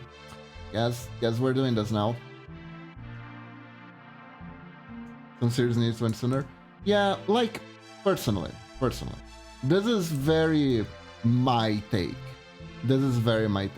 I'm sure there are plenty of people who thoroughly enjoyed everything he wrote from beginning to end, and I'm not saying they're wrong, I'm saying that personally, to me, this wasn't what I was looking for. I mean, I bought the other books, so that's kind of me. I wanted to read it, but after reading it, I can't say I liked it. I bought all 3 books, regardless. So mission accomplished, anyways, from a commercial standpoint.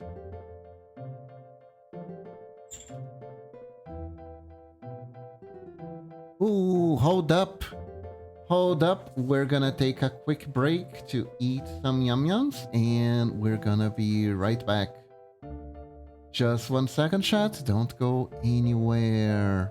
BRB.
Ham and cheese sandwich, perfection. Simplicity and perfection. And we're back. We are back. It feels kind of hard to talk about a book without talking about the story of a book. No. Ham. Ramon. You know. Presunto. I just said ham in 3 different languages. How knowledgeable am I? Welcome back. Thank you. So I was talking about, makes a lot more sense. I imagine like lemon cheese on bread. You know, that could be a thing. Cause like, sour stuff kinda goes with fatty stuff. I don't know if you ever noticed that. Particularly if it's citric. The citric taste kinda counteracts the overwhelming juices from like fatty stuff, and makes it a lot more palatable to eat. Pickled lemon, possibly, but no, that's not what I ate. It was ham. Oh, what is this?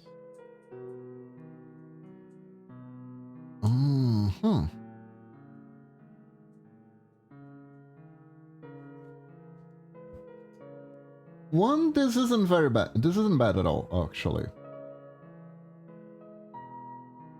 This should be everywhere.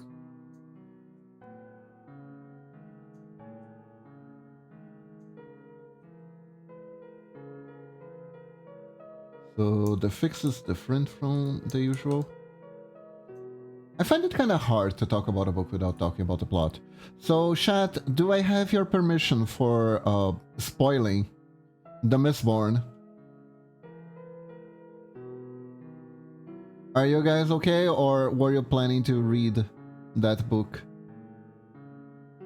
Go for it? Okay. So, basically, the main plot of The Mistborn is animation's great, Kiba. Thank you, Medina. Thank you. The main plot of The Mistborn is there's this world that is ruled by this Dark Lord. It's literally like call it the Dark Lord or something. And it is a world of unfair oppression, of like dusty, cloudy air and barely any sunlight. And there's a nobility that sucks the butt of Mr. Dark Lord, and they all have all the privileges. And there's the working class, which is considered to be inferior in every regard to the nobles, and that it is believed that they are made for labor and stuff like that. So it's your basic oppression, working class, let's eat the rich, let's overthrow everything scenario. It's almost a little bit basic in that regard. There isn't a whole lot of nuance about that. Actually, there is like 0 nuance about that. So far, so sensible. Yes. And in this world, there are people who have a magical power known as elemancy, which gives them the power to eat and digest metals. Also, when they take specific metals, it like makes them do magic shit, right? I do think like the most magical part of all the power though is the fact that they're like swallowing, I don't know, copper and not shitting it out afterwards. But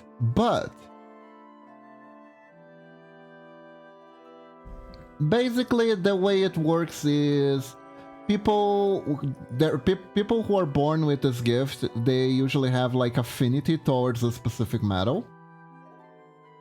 And each metal does something when you eat it. When you eat it, you can picture it being burnt inside you, and the more you burn it, you gain a power. but if you burn all your metal, you need to eat more. So again, it's very video gamey, where the Elemencer just knows when the metal is gone. So it feels like he can see like a little bar of how much power he has left, right? For the metal. And each metal does something. There are metals that work like radars. There is a very dumb specific power of detecting when metal is being used. What if I have the power of metal music but don't know since I can't eat it? So that is kind of a plot point, Medina, near the end of the book. That's kind of a plot point where there is this one metal that no one knows what it's for. It keeps being harvested by the Dark Lord, but no one knows what it's for, and as far as they're concerned, no one has ever been able to use that metal. So they believe it's like the Dark Lord's force, true source of power, and he is the only Elemencer that is capable of digesting it. But then, right at the end, it turns out that the girl can also use that metal. And the power of that metal was Zawardo all along. And I'm not making this up. That is actually technically the climax of the book is just Jotaro versus Dio.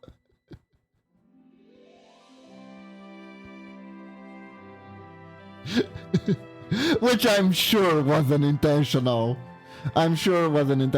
Like, the author is actually a pretty chill guy from what I seen. He did like a podcast and stuff. I seen a few. And one thing he said that I thought was hilarious was that he was at a convention and a guy went to him because since the powers were metal related, they're all mostly related to magnetism in one way or another. So a guy walked up to him and was like, I love your book. I love how you made an entire world full of magnetos. And then he just froze. He was like, oh frick. Technically, I chopped up Magneto's powers and gave them to different characters, huh? Wow. I suck. He had like a little bit of a humbling moment where he was like, I'm so creative, I don't know where I came up with this, and then some guy literally pointed out to him.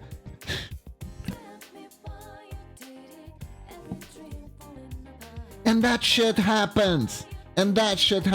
Sometimes your subconscious will remember stuff. So when you're creating, you're like, oh my god, how did I come up with this? This is so original. And then the second, then it hits you that actually, no, you actually took that from somewhere. You did, actually. Actually, you're not that creative. There was a common source. That's also a thing. Like, sometimes people are like, oh my god, are you ripping off? Is Pokemon ripping off... That's my favorite one. Is Pokemon ripping off Naruto? Because both of them have Ninetales? Is Naruto ripping off Pokemon because both of them have Ninetales? No, Ninetales is a myth, an old myth. And no, anyone using Son Goku is not ripping off Dragon Ball. Stop that. Bad 7-year-old in the playground. Bad 10-year-old in the playground. Bad. Go back to the cages.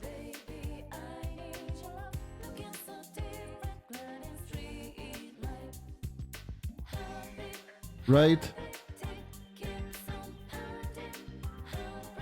Oh my god, you need to know. What do I need to know? What do I need to know? Tell me what I need to know. If I need to know, then I need to know, Medina. What do I need to know?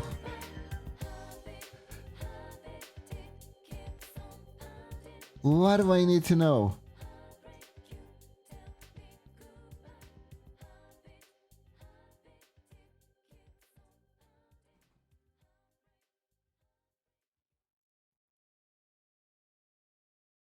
I went for a walk. Okay, let's see. I went for a walk, and there were two kiddos. One a dinosaur hoodie that went to their knees and went rah, speed 3 meters until I almost fell down. Oh, that is awesome. That is awesome.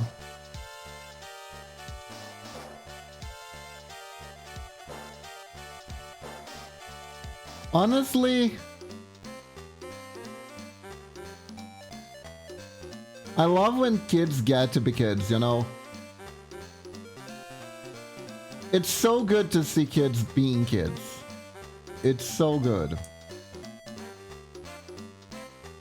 It's so good. The other day, me and Momochi, we were bored. We went to the zoo, to the local zoo. Like, it's not anything special. It's a little bit rundown. But it has like a little playground, and there were so many kids just playing on the playground, running around, and I was almost like, wait, kids can still do that? All I keep hearing is that all they do is spend all their time on their iPads, and it was so refreshing to just see that children can still be children nowadays. I was like, good. Good, it's good.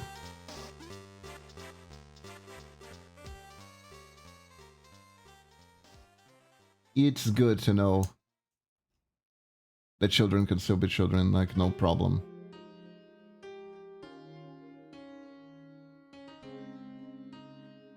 Yeah, that is so cute. That is so cute.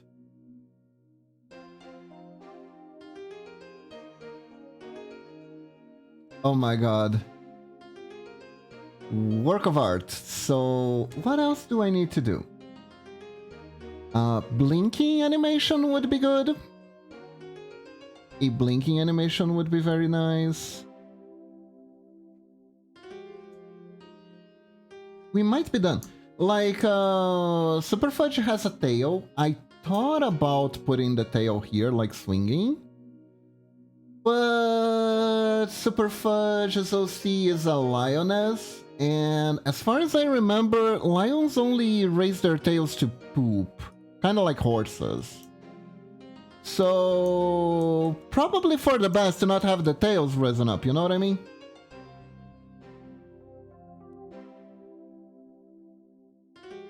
It's probably for the best. We don't have the tail.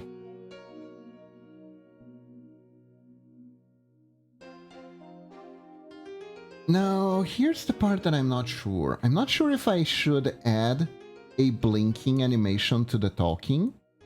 Sometimes when I add blinking animations to the talking, it's actually a little bit awkward. Because what will happen is the blink animation will be playing and the person just stopped talking. So the blinking animation gets interrupted and the person is just eyes wide open. So it feels a little jittery. But then again, if the blinking animation plays when you're not talking and then you start talking in the middle of the blinking animation, it's jittery. So either way,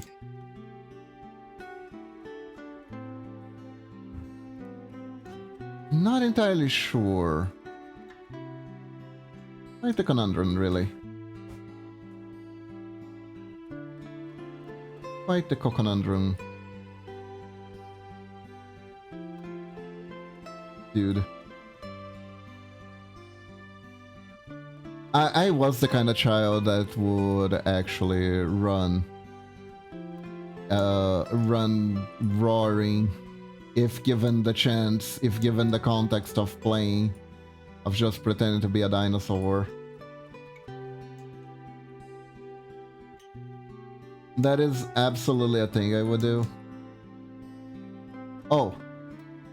You wanna hear the dumbest thing I did as a little kid? You wanna hear one of the dumbest things I'd like to do as a little kid?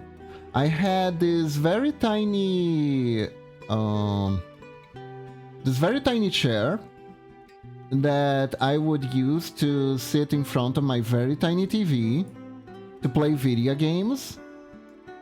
Because I had a room TV, but tube TVs were really expensive. So I had like a miniature TV, right? Is it still jittery even if blinking is at the same relative frame for speaking and non-speaking? So that wouldn't happen. That I don't think would happen, Lunatic, because there is no way to control that with just a React gift.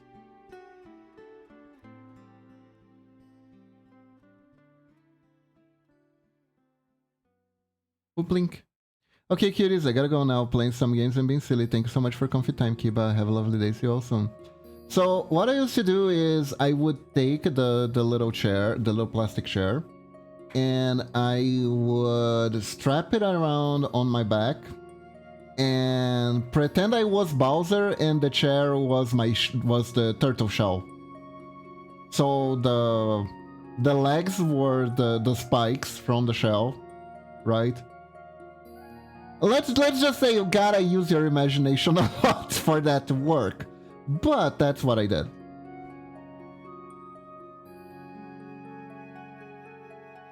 Blink. You know what? I think we can do a blink on this older one here. Why not? Don't think it's actually jittery at all.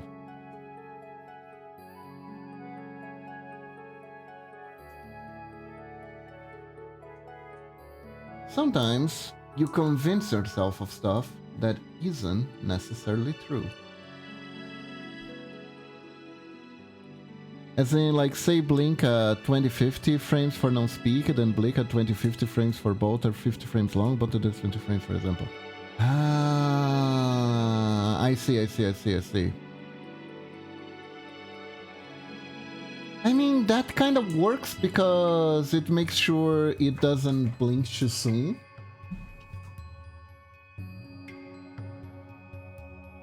Yeah, it could work. Plus, people don't necessarily always blink at very regular, exactly the exact interval. So yeah, I think it can work. Okay, let me see. This is 3 out of 23, so 20. So at 47, the blink would happen. Okay. We shall give it a try. Okay, this is a really cute frame though. I know from some programs, if gifs are the same length for speak and non-speak, then they will continue from the same relative frame. Interesting. As far as I'm concerned though, this is for Discord. Is it like though the ViadoTube and stuff like that? That actually reminds me, I still need to check out, there's this program.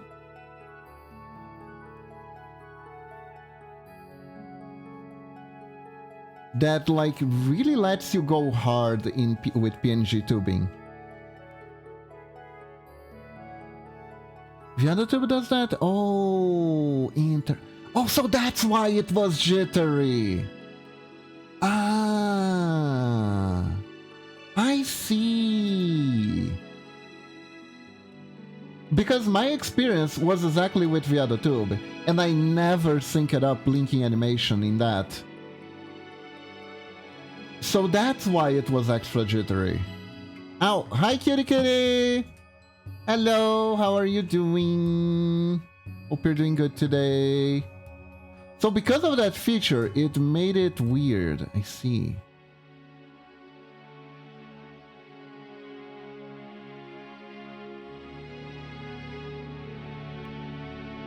Very tired? Ah, that happens. Now you know. Now I know. Now I know. Man, I feel like I skip it a sometimes I feel like I skip it a step in VTubing. thanks to Momochi for making the model. So and rigging it, so we went right away as a live 2D VTuber. I never got my PNG phase.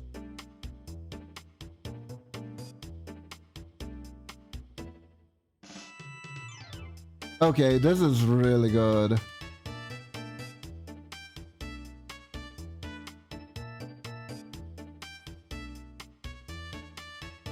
Wait, skipping steps in VTubing? There are steps? In theory, yes and no.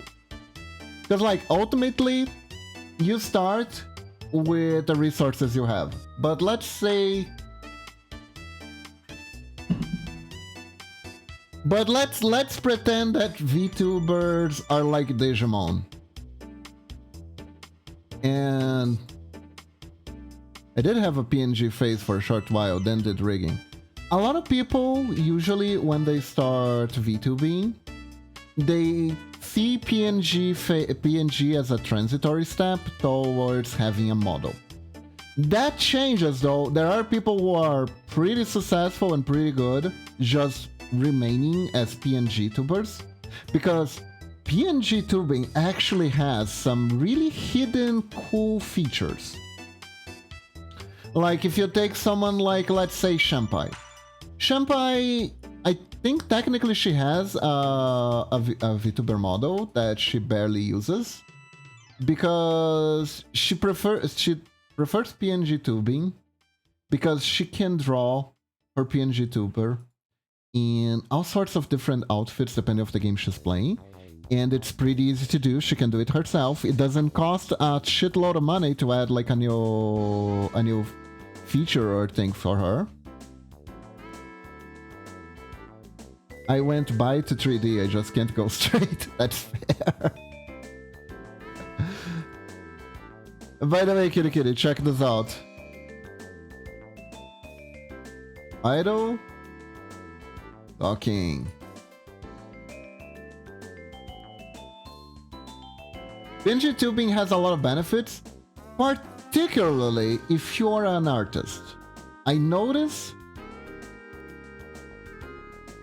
I've noticed that... Mommy? Yeah, it's Super Fudge. Okay, now I wonder if I can work on... I think we're good here. I wonder if I can work on Red's commission without too much issue. This part is safe for work. So basically, Red asked for your character here of this old, this last year kind of Merry Christmas card that I made. So we're basically replacing me with Red, little by little. And then there's an extra part of the animation that people who follow my Patreon might know of that I really can't do here. It can be a lot more free with poses and stuff due to not having the restraints of Live 2D. You don't know Super Fudge? Super Fudge joins the stream sometimes.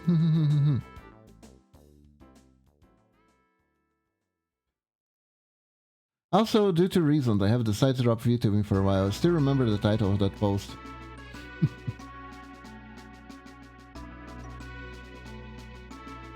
Oh, are you dropping VTubing or streaming? Question.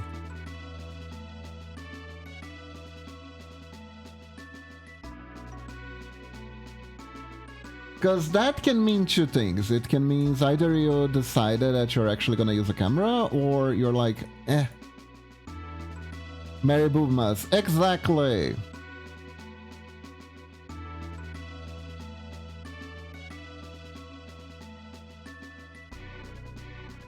Because those are two different things.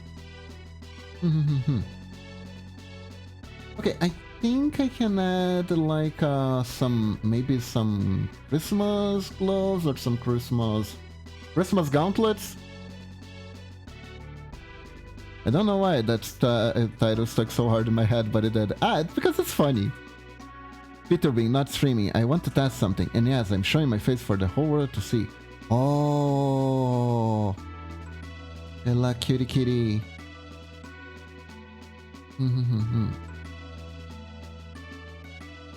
That's cool, that's cool.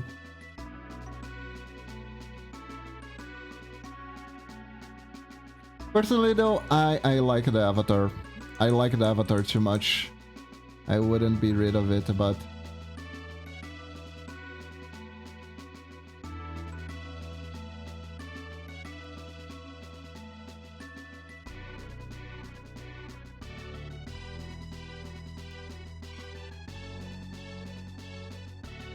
Best of luck!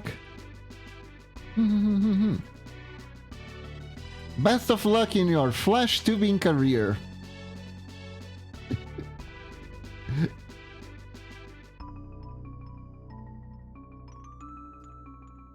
But yeah, usually a lot of people will go either PNG or free model, then get a 3D model or a 2D model, and then get things like a little bit more customized. I imagine I finished rigging the model for Kiba and was like, alright, time to stop VTubing for a bit. Oh no! Nah, I wouldn't do that, I wouldn't do that, come on. F2B, that sounds so wrong, it's only... Perfect. Perfection.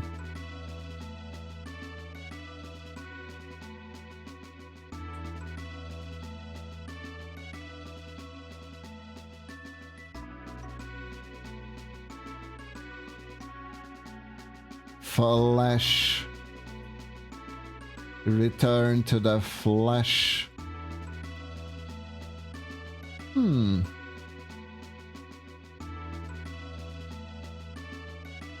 What do you guys think of something like this? I saw a new Eldritch Flash Meat Minecraft mod. It's pretty neat. What? What? Say what?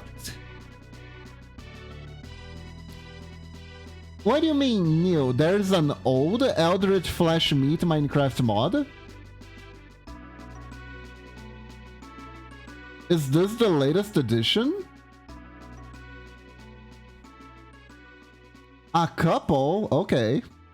Alright, BRB, gonna grab sustenance for my tummy and grow the flesh. Grow the flesh.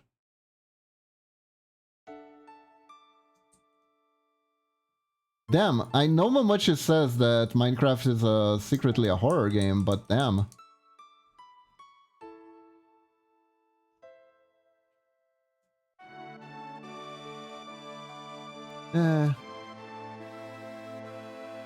The fan of Eldritch Things and Flashcraft Magic, I know these. Fair enough.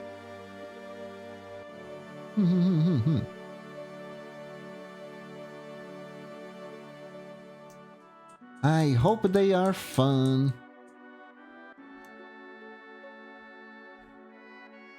I remember, I think how much you tried once. There was a mod for like plant magic. I don't remember. I think you helped it install it.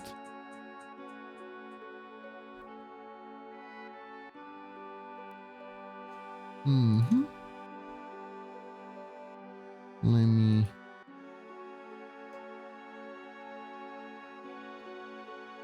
Yeah, I think it just helps a bit to make it look like she is actually wearing something.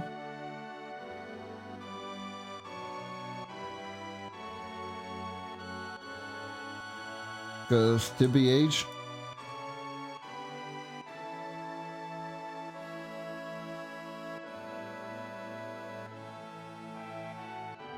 here we go. One even has integration with the create mod, so I can pipe nutrient space and digesters and stuff in a water wheel. Nice!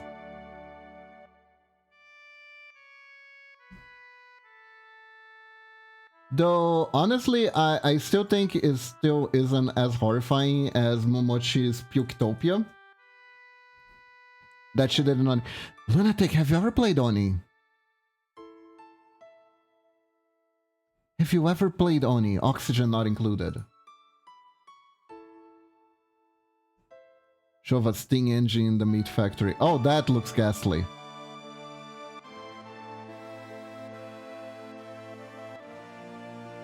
I remember Momochi played the first version of it. And never got far. Momochi got far during the early, I think it was early access or beta or something like that. But basically she got by with this horrifying bug where you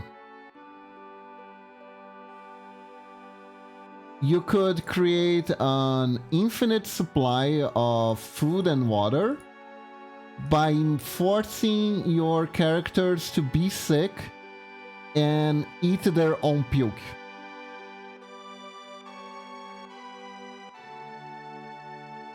Because it was technically infinite fluids and infinite nutrition. It was like the perfect recycling system.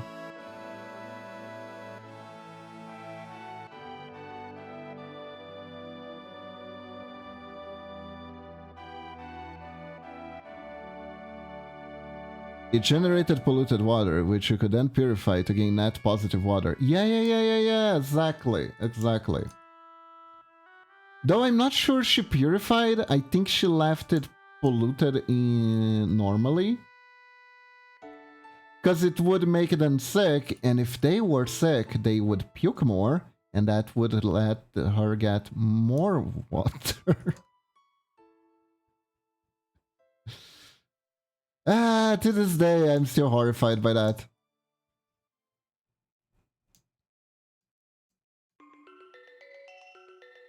The puking sound still haunts my nightmares.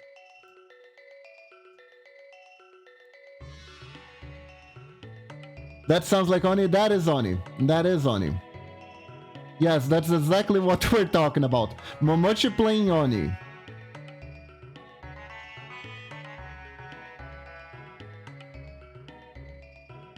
But you need to purify some of it for other purposes. I'm sure she did. I'm sure none of the purposes she purified it for were consumption too. So yeah.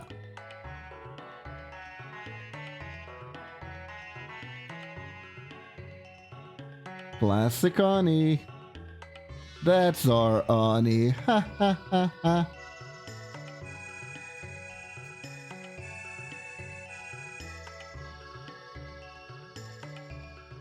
She made the puke for water and nutrition. And nutrition. She fed them puke slop.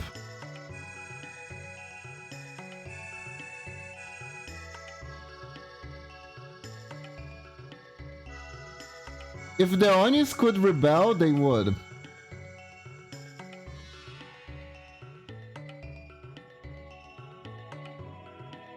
I remember it was also really funny.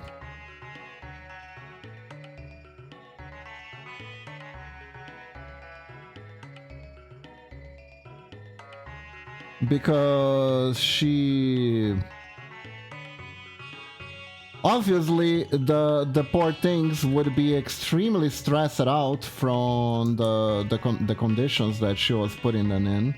And they would randomly break stuff. That was like the only issue with the sustainability, was that they were so stressed out they would randomly start breaking stuff.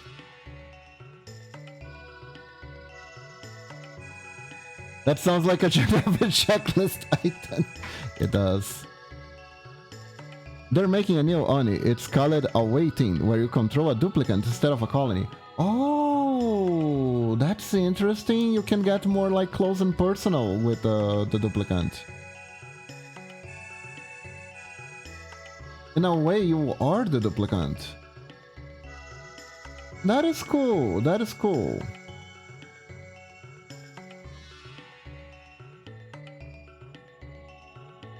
Release date to be announced. Dun dun. To be continued. Okay, so here.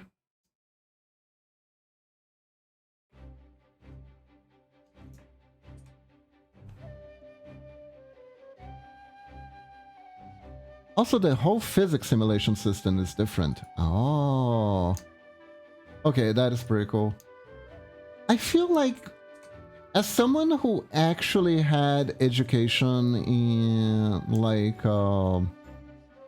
environment stuff, when it feels like something I should play sometime. Just to be like, can my diploma help me playing this game or something like that, you know what I mean? Which I'm gonna hazard no, but you never know.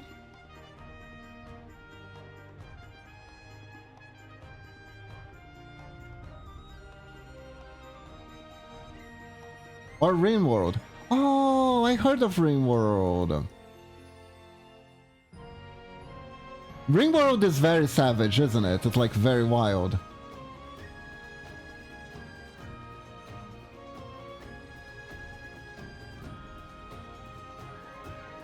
It's kinda... It is the type where you kinda have to go... Go, my child soldiers!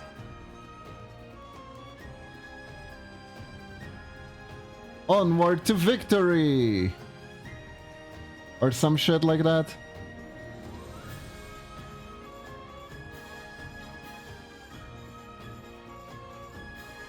You're fighting cannibals, and this is kind of what you... This is kind of where you're at, what you're doing.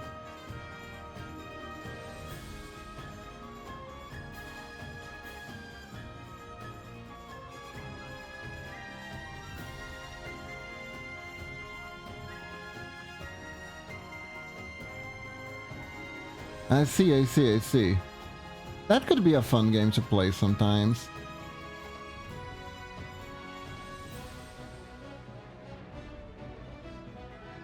Although, I do have to say, I am enjoying my current gaming choices at the moment. Particularly the retro stuff. I feel like it's been working well for me.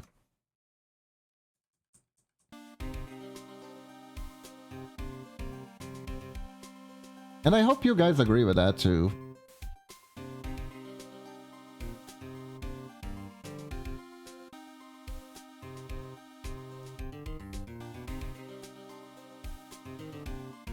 Like the Mega Man games I've been playing. Oh shit, I should be sleeping. Oh no, lunatic. Go sleep. Go sleep. It's fine. I'll be here alone. I am joking, to go actually to sleep.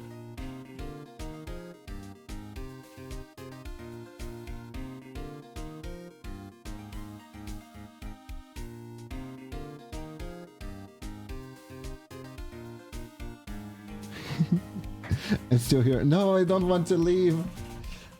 I know, kitty. It's like I said, it's just a joke.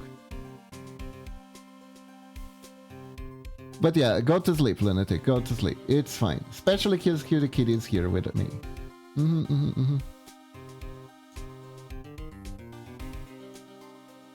Let's see here.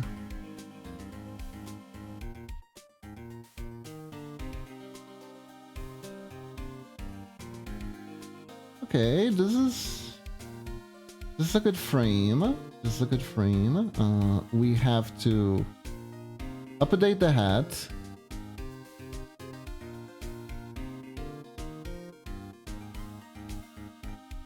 No, I don't want to leave Boobmas. Boobmas indeed, Merry Boobmas. It's that time of the year where Boobmas comes.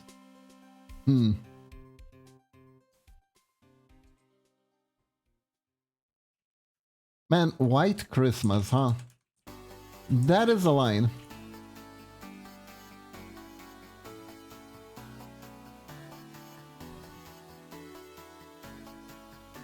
Red-headed Rudolph will come. I think there was like a Tumblr post the other day saying that all of Santa's reindeers have lesbian names.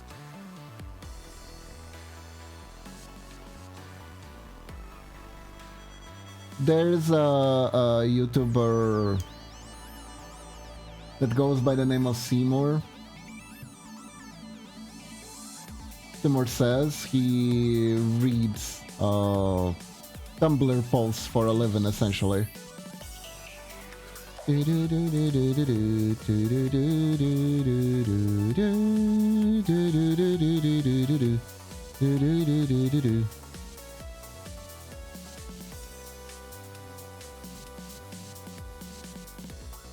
So, make that absolutely what you will.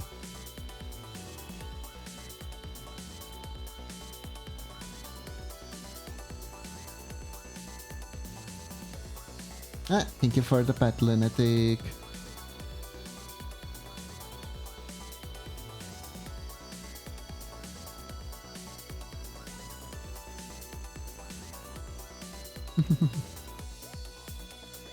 Okay, then the next frame is this one.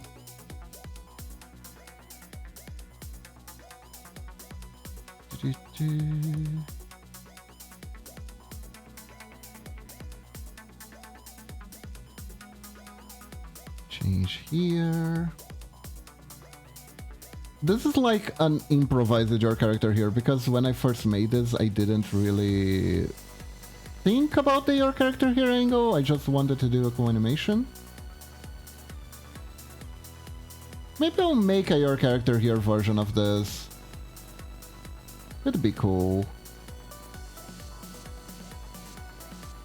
Oh my god, Lunatic, unique ninjaling? Okay, hold up.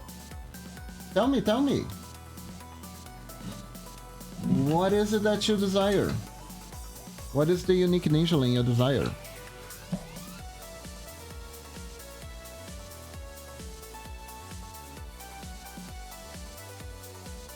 Bait, use it to be believable. Holy shit, is that the red mist?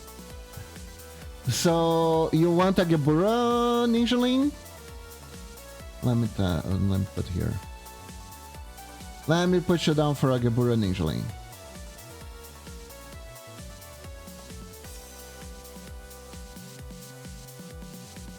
There we go. And what hat do you want? Tell me. Tell me your hats. Tell me your secrets.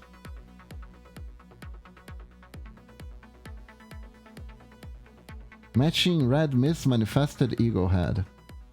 I'm gonna have to look for that one.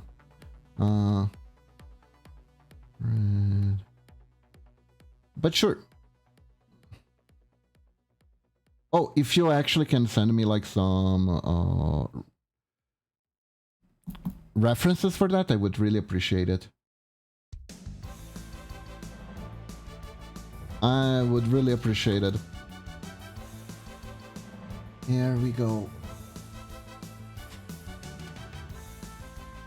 I made a sticky, so I don't forget.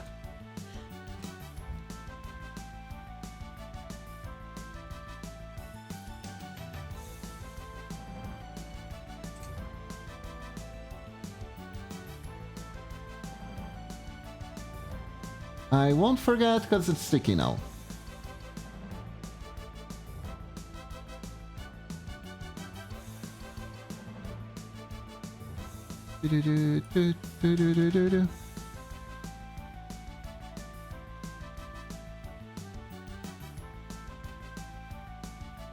The memo is sticky now, so I will not forget. What?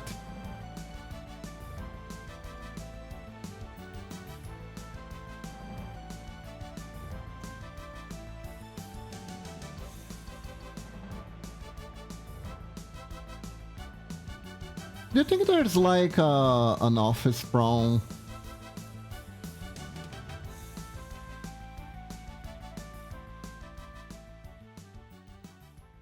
Where the girl says a line like, "Oh no, you made the note all sticky," and the guy goes, "Yeah, that's how it's supposed to be."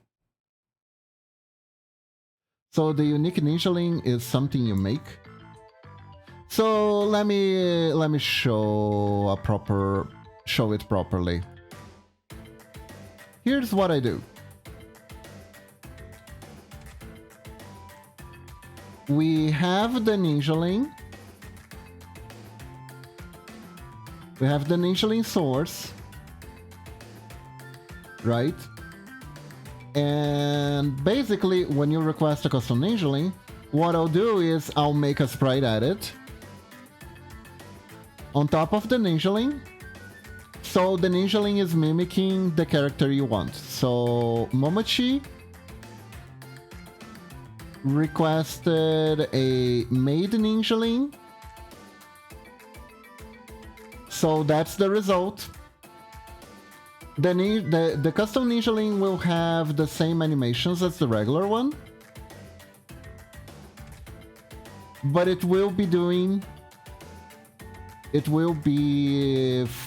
based on the character you want. Most people will ask for their own OC as the ninjaling. For example, Whiskey requested, right?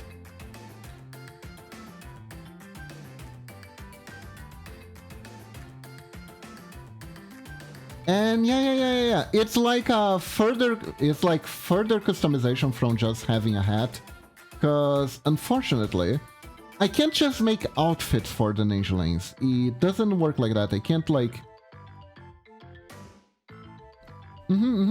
That's why it costs a lot, because it is some amount of work to do them.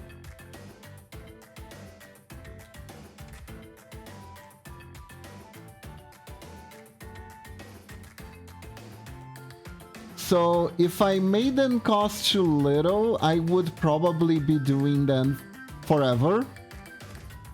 And that would be a little bit of an issue because I have commissions to do too. So I try to keep it balanced, like it takes a long time before you can get one, but after you get one, it's like a mark. Yeah.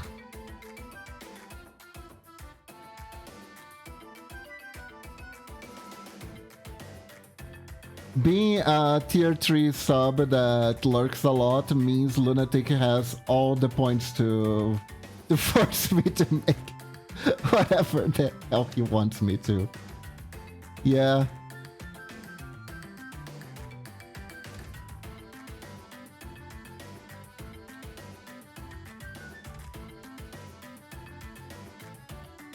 You've also been here for a while.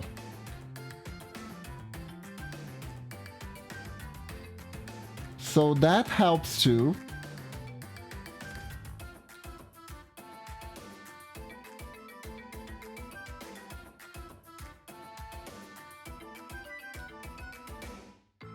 For the 9 months is a certain period. It really is a certain period of time. It really is. It really is.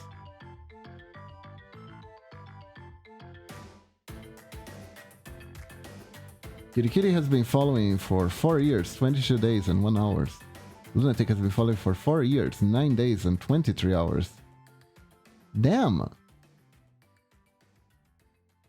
Kirikiri is older.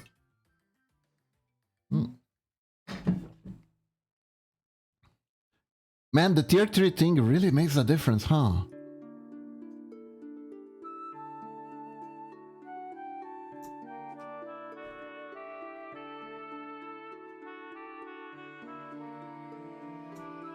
Wanna hear something interesting? The guys wanna hear something interesting. If I wanted, I could make a cash shop for hats on string avatars. They actually have the systems for it, where I could make some hats pay to use. essentially. I don't know for two reasons. Number one, I think that is kind of predatory.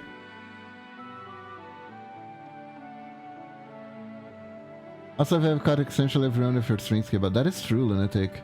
Yeah, but back then I have different priorities with money as well.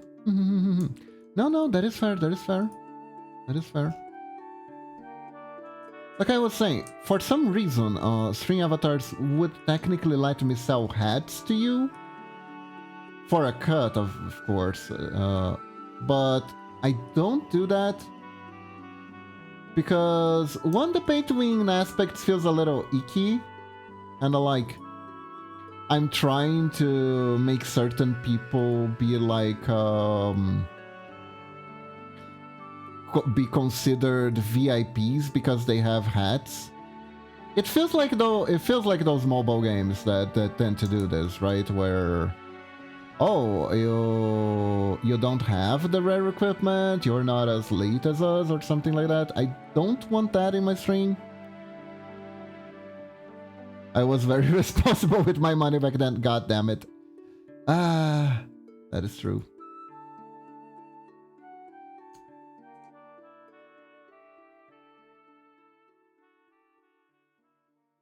I think you're a bit better, like...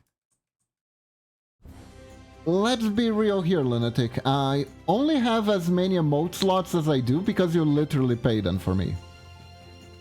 I was also asked, why does sprites cost so much? It was a don ago on my stream, and only then I realized how much I commissioned Kiba for. Oh.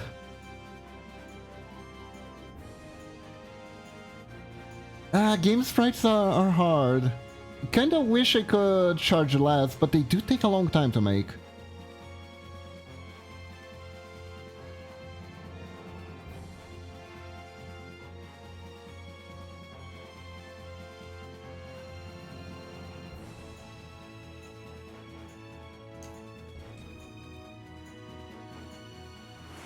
Oh my god! What the heck happened? What the heck happened? Lunatic, how many? 10 subs out of the blue? Why? Thank you! Thank you, Lunatic. Thank you for the gift subs. I'm sure What's all the people appreciate it. Oh, you got one for Sharky. You got one for Sharky. Shibaster, Calzero, Genda. Wow. Thank you, thank you. I really, really appreciate it. Thank you for all the support. Thank you. I don't mind at all. The quality is good and it works for my game. Ah, thank you. I'm glad.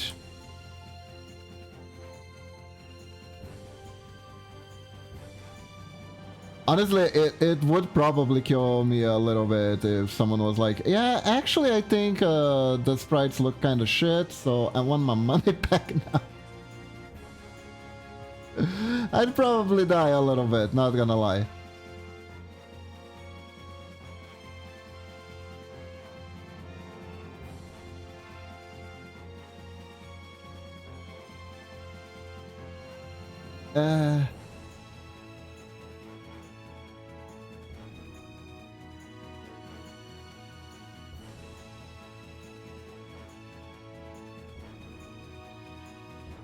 Anyways, I really should go sleep and also check my check balance if it were. Do these things, Lunatic, please. Take care of yourself, please.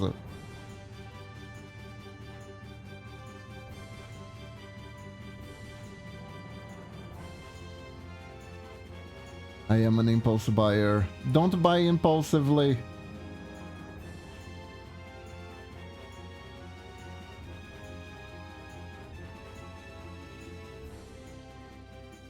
I believe in constructive criticism. I believe in constructive criticism too.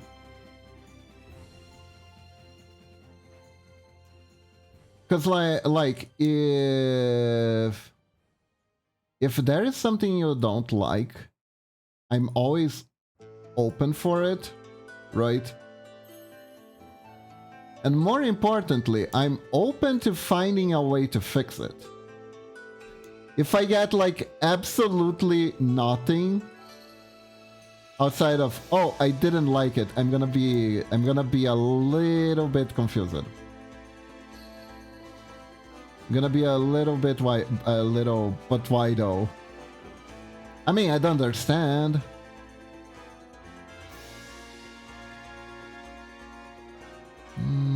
Yeah.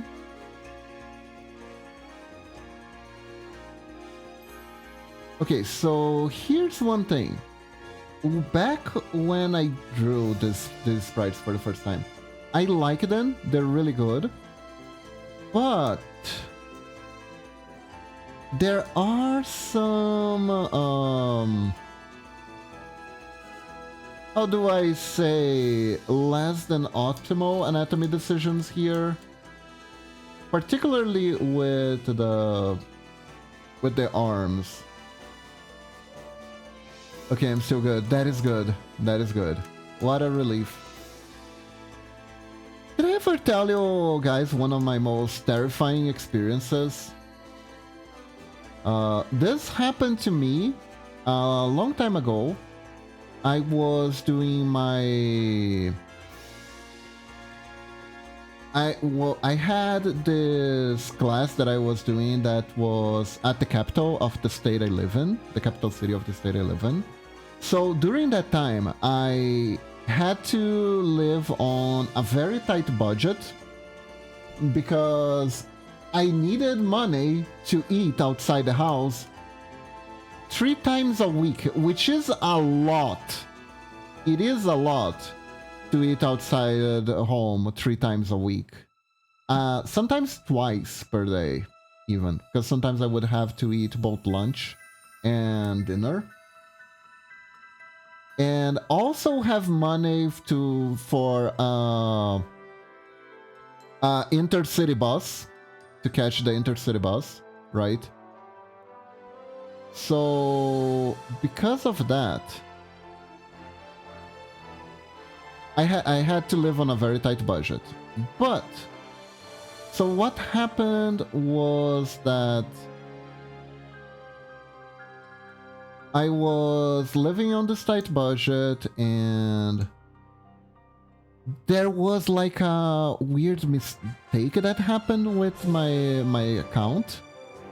And while I was still outside my regular city, my bank account was zeroed.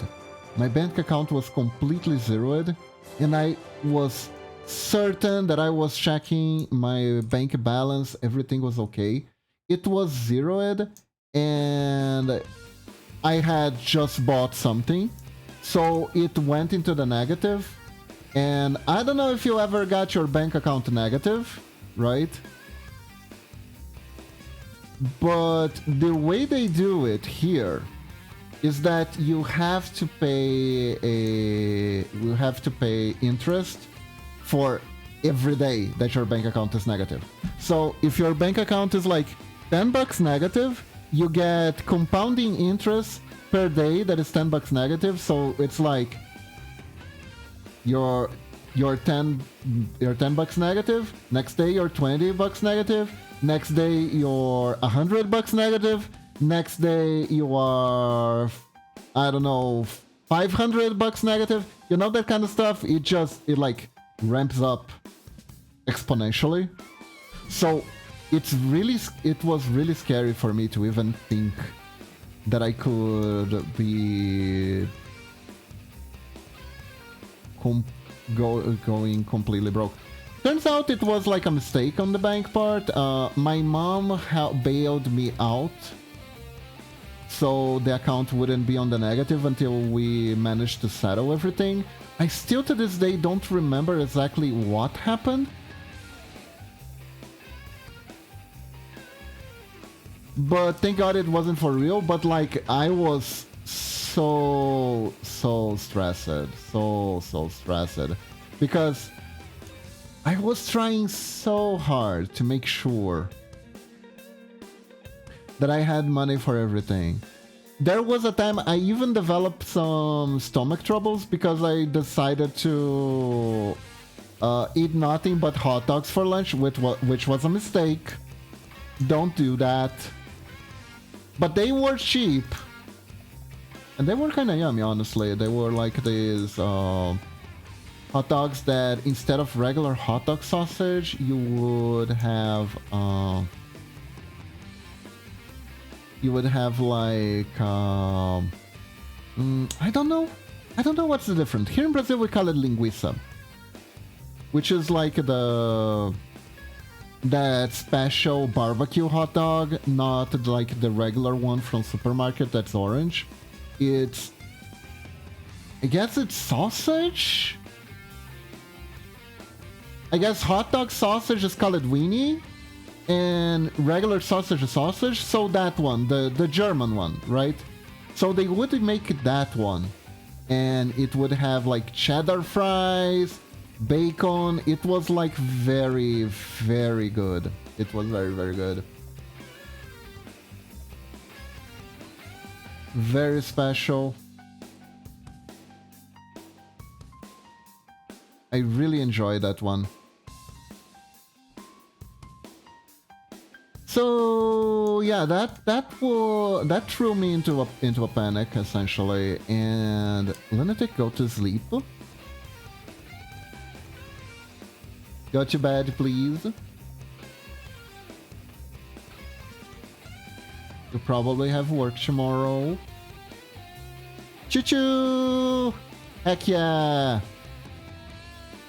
And thank you again for the gift sub.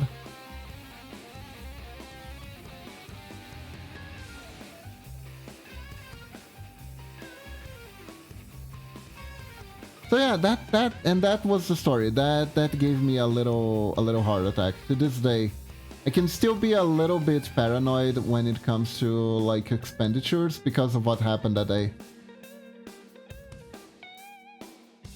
Go to sleep. Go to sleep, please. Have a nice Nini. Good night, Lunatic, and thank you again for dropping by and for all the support you give me.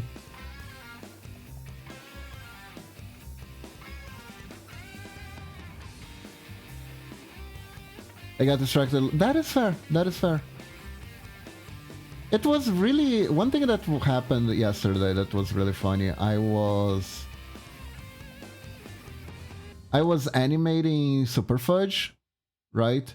And Momochi wanted to tell me something, but I was like, hey Momochi, checked out this animation. Do you think this is good? And she started staring at it for a while. And then she was like, oh fuck, what I was going to say? The boobs distracted me. That's like, well, this is how I know it's good. This is how I know it's good. This is how I know the animation is good.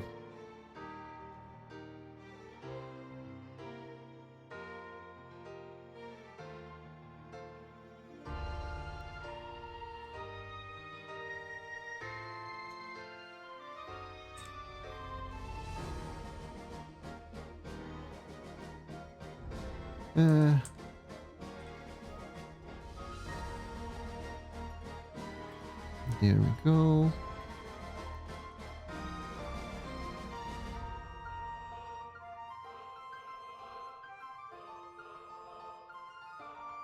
Very nice, very nice.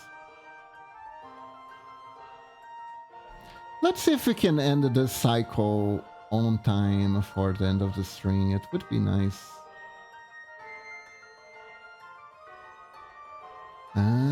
Okay. So we're almost there. Right here is when we start to close the eyes.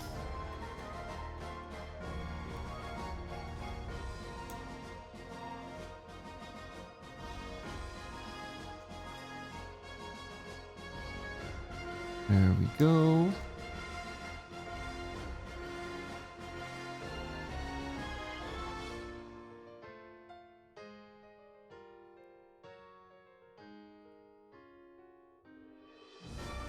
And here's the final one. Yeah, like I said, the main error that I made with these lines is that this doesn't overlap this perfectly. It should be diagonal, this line here.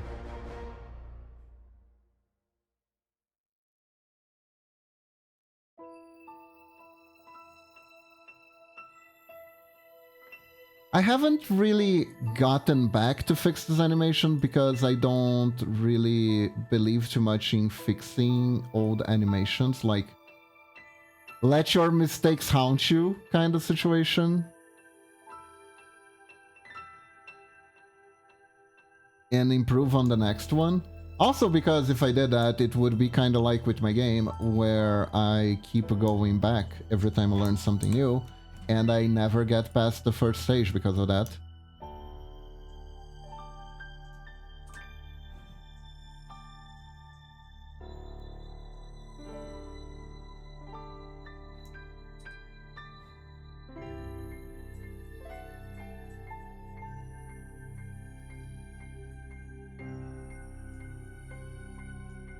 At this point, my brain goblins do make me ask if it's even worth finishing the project at all.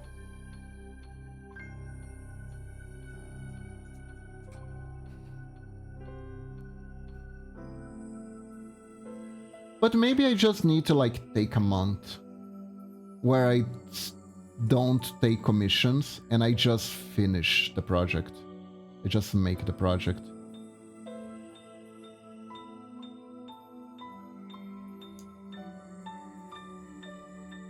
Because I have written and rewritten the goddamn story so many times. So many times.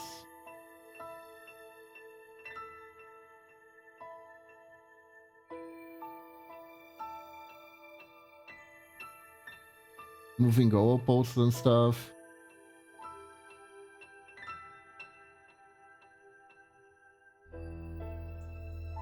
I mean, if I did do the graphics though, it would take a little bit more than a month, but...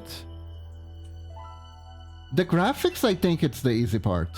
I could just make the graphics on stream.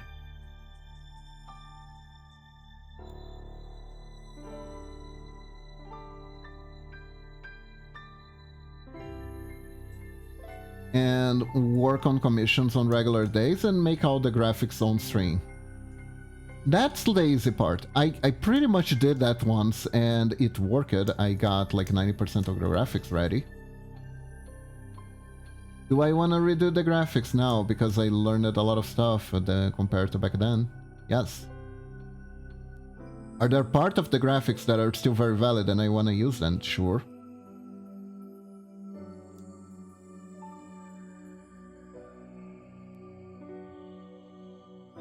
But yeah.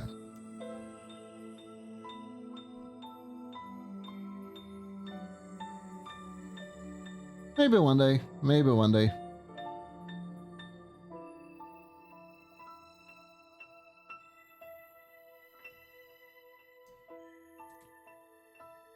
Oh, what is this? Interesting. Interesting.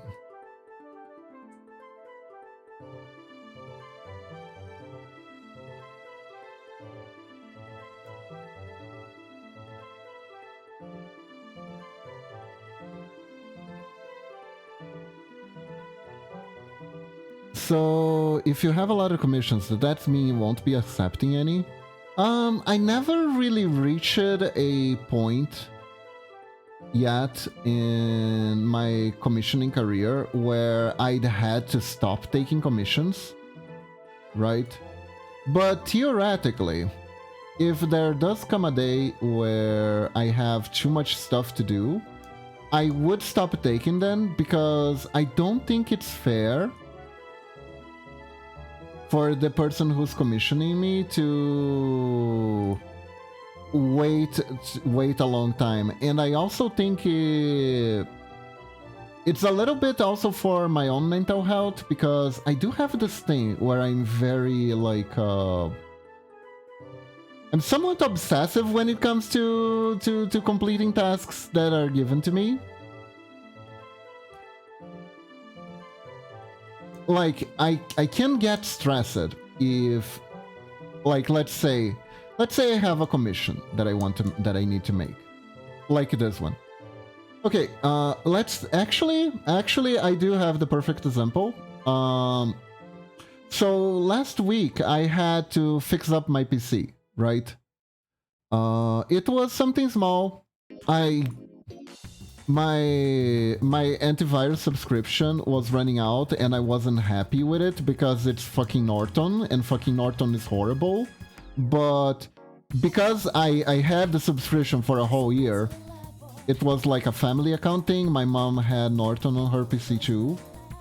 And we bought it for like 5 years or something like that. So we were using it because we already paid for it mostly. But Norton is kind of burrows in your PC. It's kind of like a malware of sorts. And we decided to stop using it for good because it nearly bricked Momochi's PC. Around this year, it bricked Momochi's PC. It bricked Momochi's PC because of a power outage that made her, and like some power failure things that happened, that made her PC reset a few too many times, and because her PC resetted a few too many times, Norton just decided that it wasn't gonna make her PC turn back on anymore, because it does that apparently. So after that we were like, yeah, I don't think this is good. We want out. But to not use Norton anymore, you have to uninstall Norton. You have to reset your whole PC, essentially. You have to wipe it clean. Yeah. So finally, the subscription is running out. So I took my PC to clearing it, to wipe the files. But at the exact day that I did that, I got 2 commission orders, both from Red and Super Fudge. And I'm like, okay, this is normal. The PC is gonna be reset, but I'm gonna back up everything. I'm not gonna have to do a whole lot of work. It's gonna be fine. I can take this, no problem. So technically true. But also, it didn't really save it didn't save my OBS configurations, even though I saved it. It didn't save, and there were a bunch of files that I needed to put them in different places and stuff like that. So there was a lot of how do you say, counterproductive things that made it so I couldn't really work too much on the commissions, right, until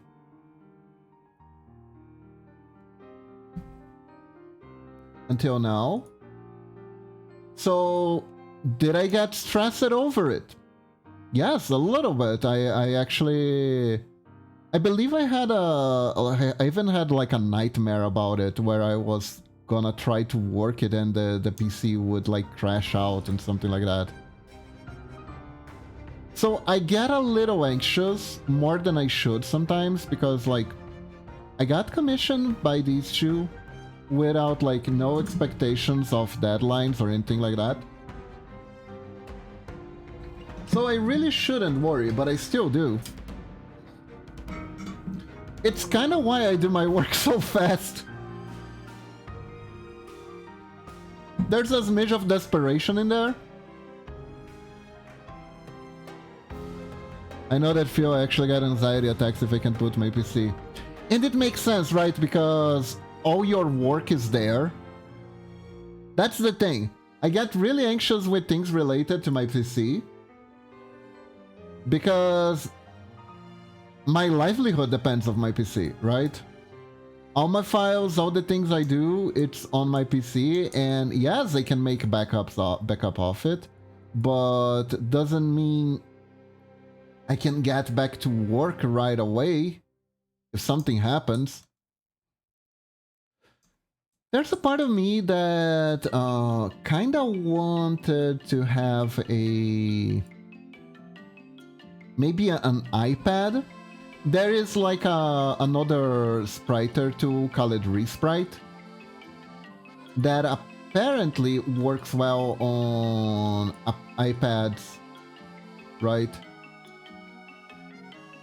So it would be like an interesting thing to have, because then I could work even if my PC was off. I could work on this iPad thing, although it would probably be clunkier.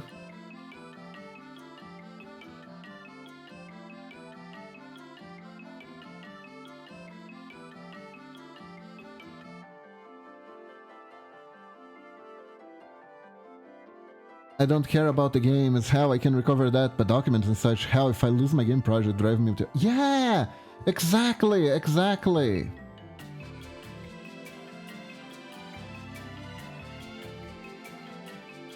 It's like, you put so much effort, right? Into these things, and it's all like on files. They're intangible.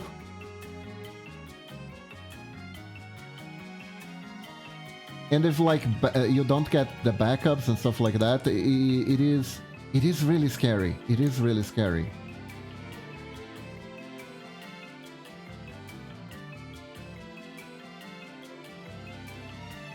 I probably take it a little bit too far because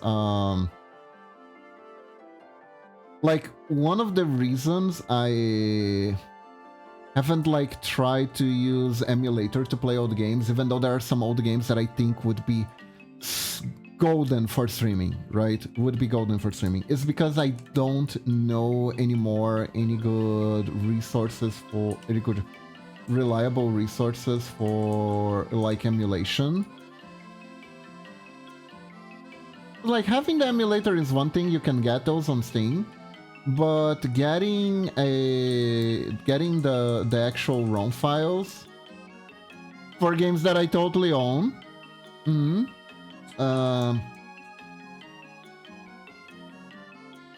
is a bit harder. Is a bit harder.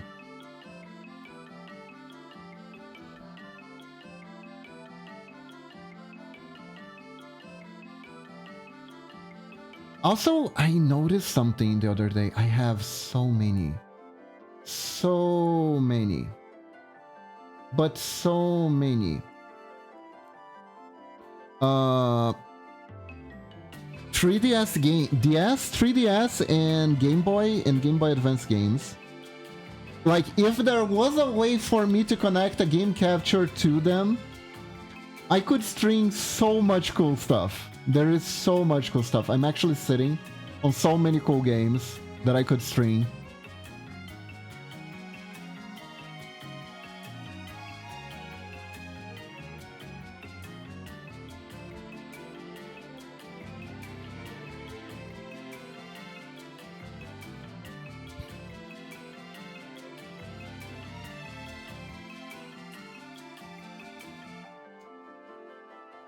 It would be awesome.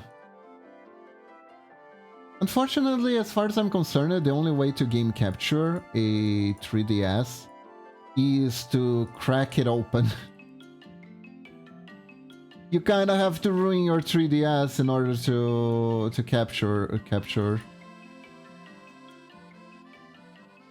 capture game footage.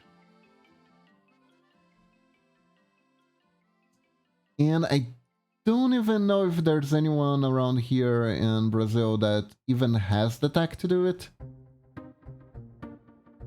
So that's another issue entirely. But still, man, I kind of want to someday. Someday I might bite the bullet.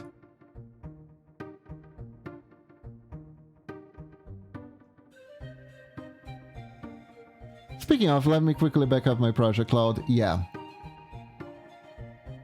It's good. I have several backups of my sprites. I keep a backup every single commission that I ever worked on, they're all on my PC. If for any reason, all of a sudden, someone who commissioned me 5 years ago is like, Hiba, I completely lost that one commission I asked for you all the time ago. Do you still have the file? I'm gonna be like, gotcha, fam. Gotcha. Right here. Right here. Don't worry, I got you. Which I'm pretty sure will never happen unless I actually delete the file. If I actually delete the file, then the person will show up at my doorstep asking for it. So in order for nothing to ever happen to any files of any commissions I ever done, I'm never deleting them, and then nothing bad will happen.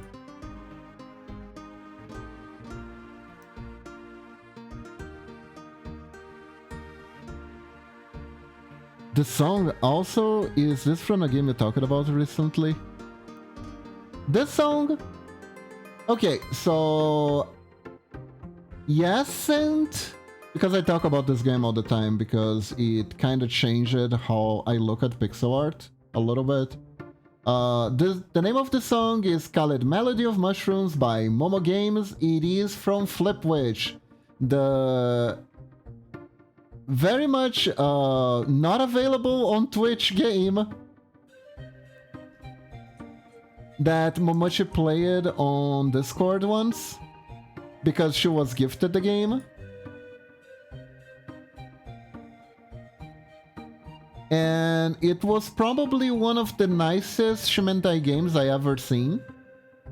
Both because the pixel art was very cute and well made, but also because it wasn't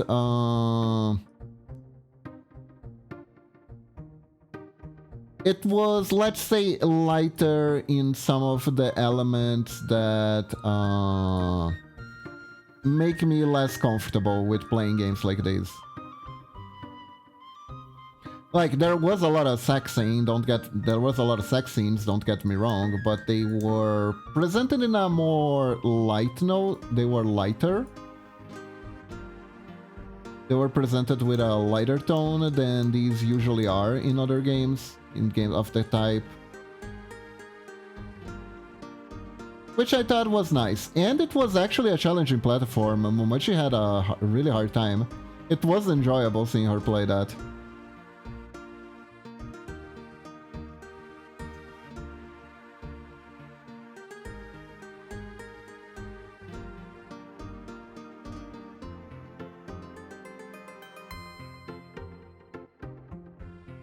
So it was a fun time all around. The boss's sprites inspired me. The game sprite actually inspired like a whole new style for me to use. That I'm using that I'm gonna use on my new intro screen actually.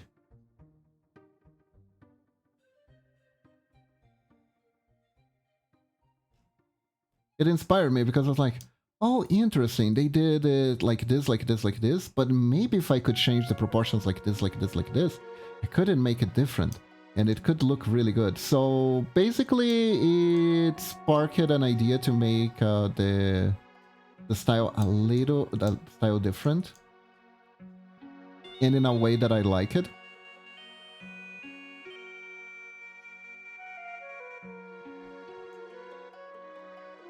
So all around, really thankful to the person that gave that game to Momochi.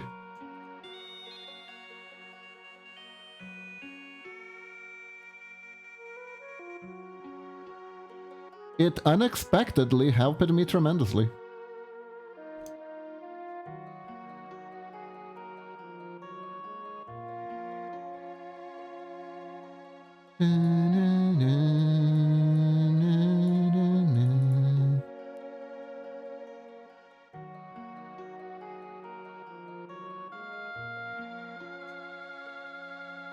Was almost kind of ashamed to see, you could kind of see that the ending of the game got a little bit rushed off.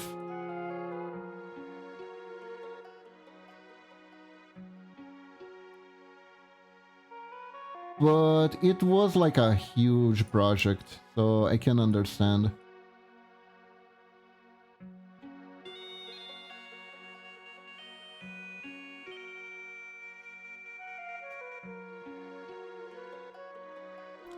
Here we go. Plus, as you may have noticed, the soundtrack slaps. Straight up slaps.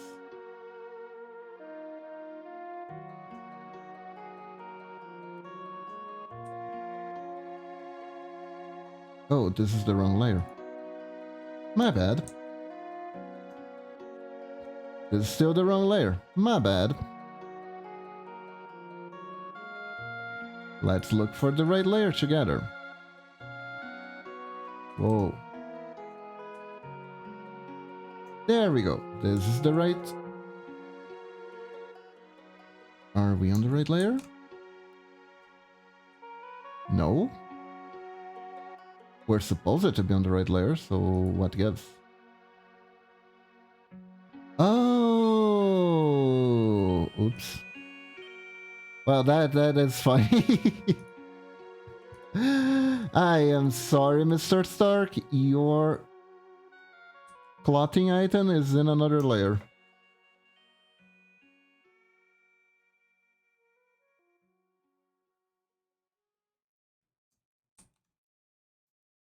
Yeah, these are also in another layer.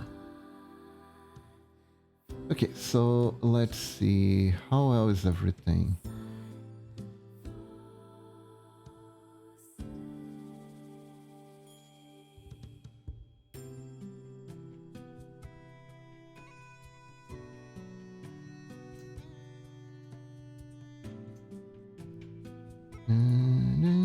Let's see how many pairs. 1, 2, 3, 4.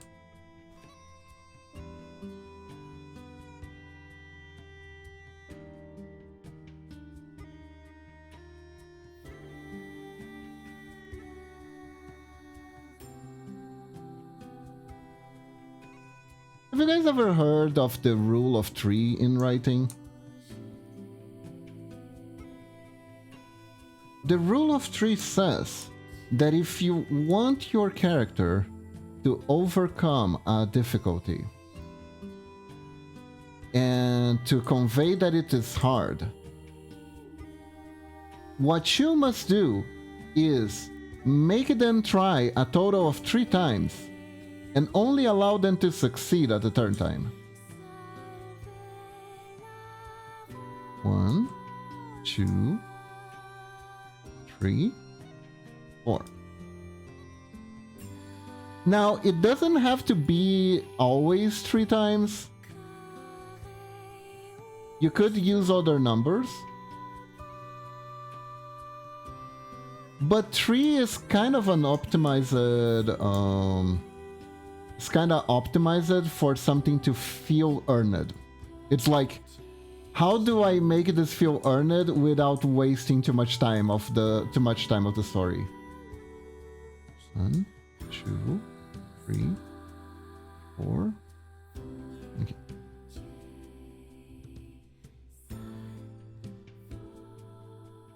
One, 2, 3, 4. Okay.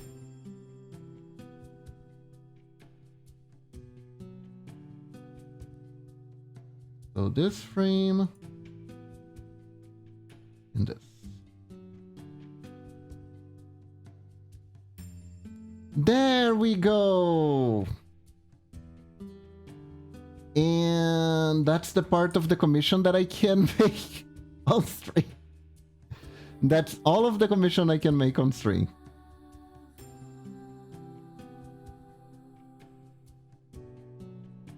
Oh, there is something I could do. Maybe I could add like a 3D effect to this.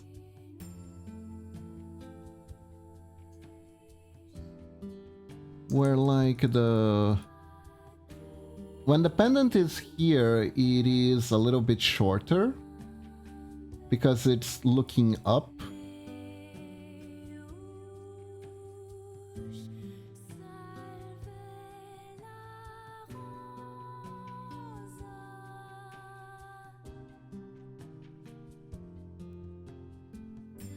You know what I mean?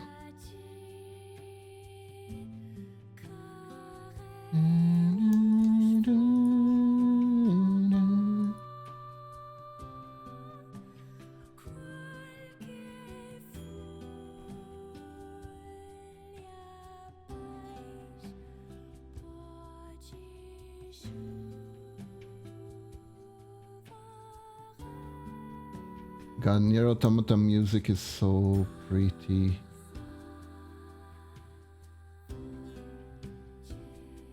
It's so pretty.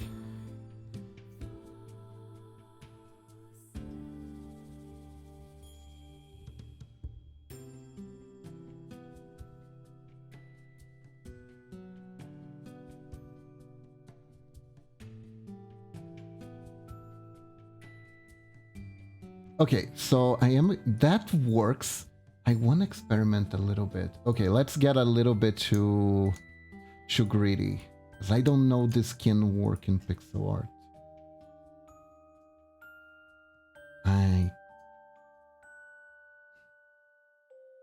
Nah, I think I flew too close to the sun on this one.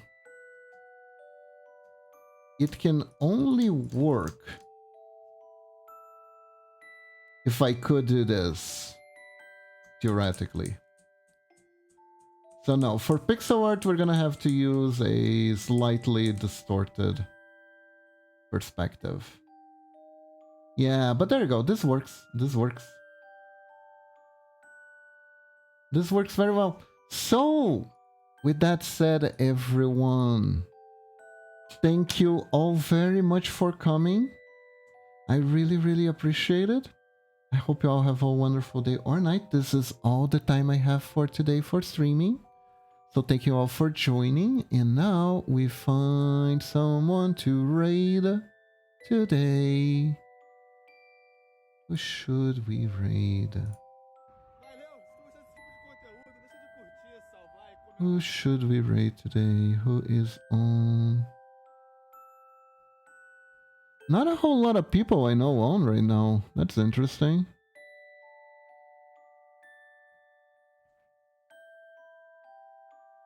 That is interesting. Huh. Who do I go to?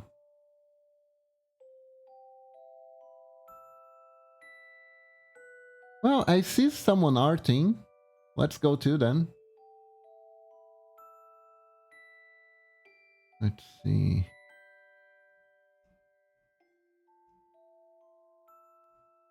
I also see googly eyes. Putting googly eyes on your model is always a funny... It's always a funny move, not gonna lie. But let's raid Rainhead.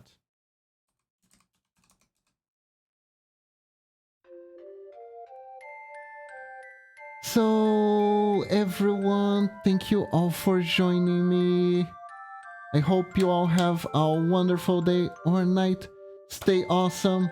And remember, when in doubt, when you think you can't do it, just think like a ninja. And sure you can. So, bye-bye, everyone. Have a good one. Have a wonderful time. Bye-bye.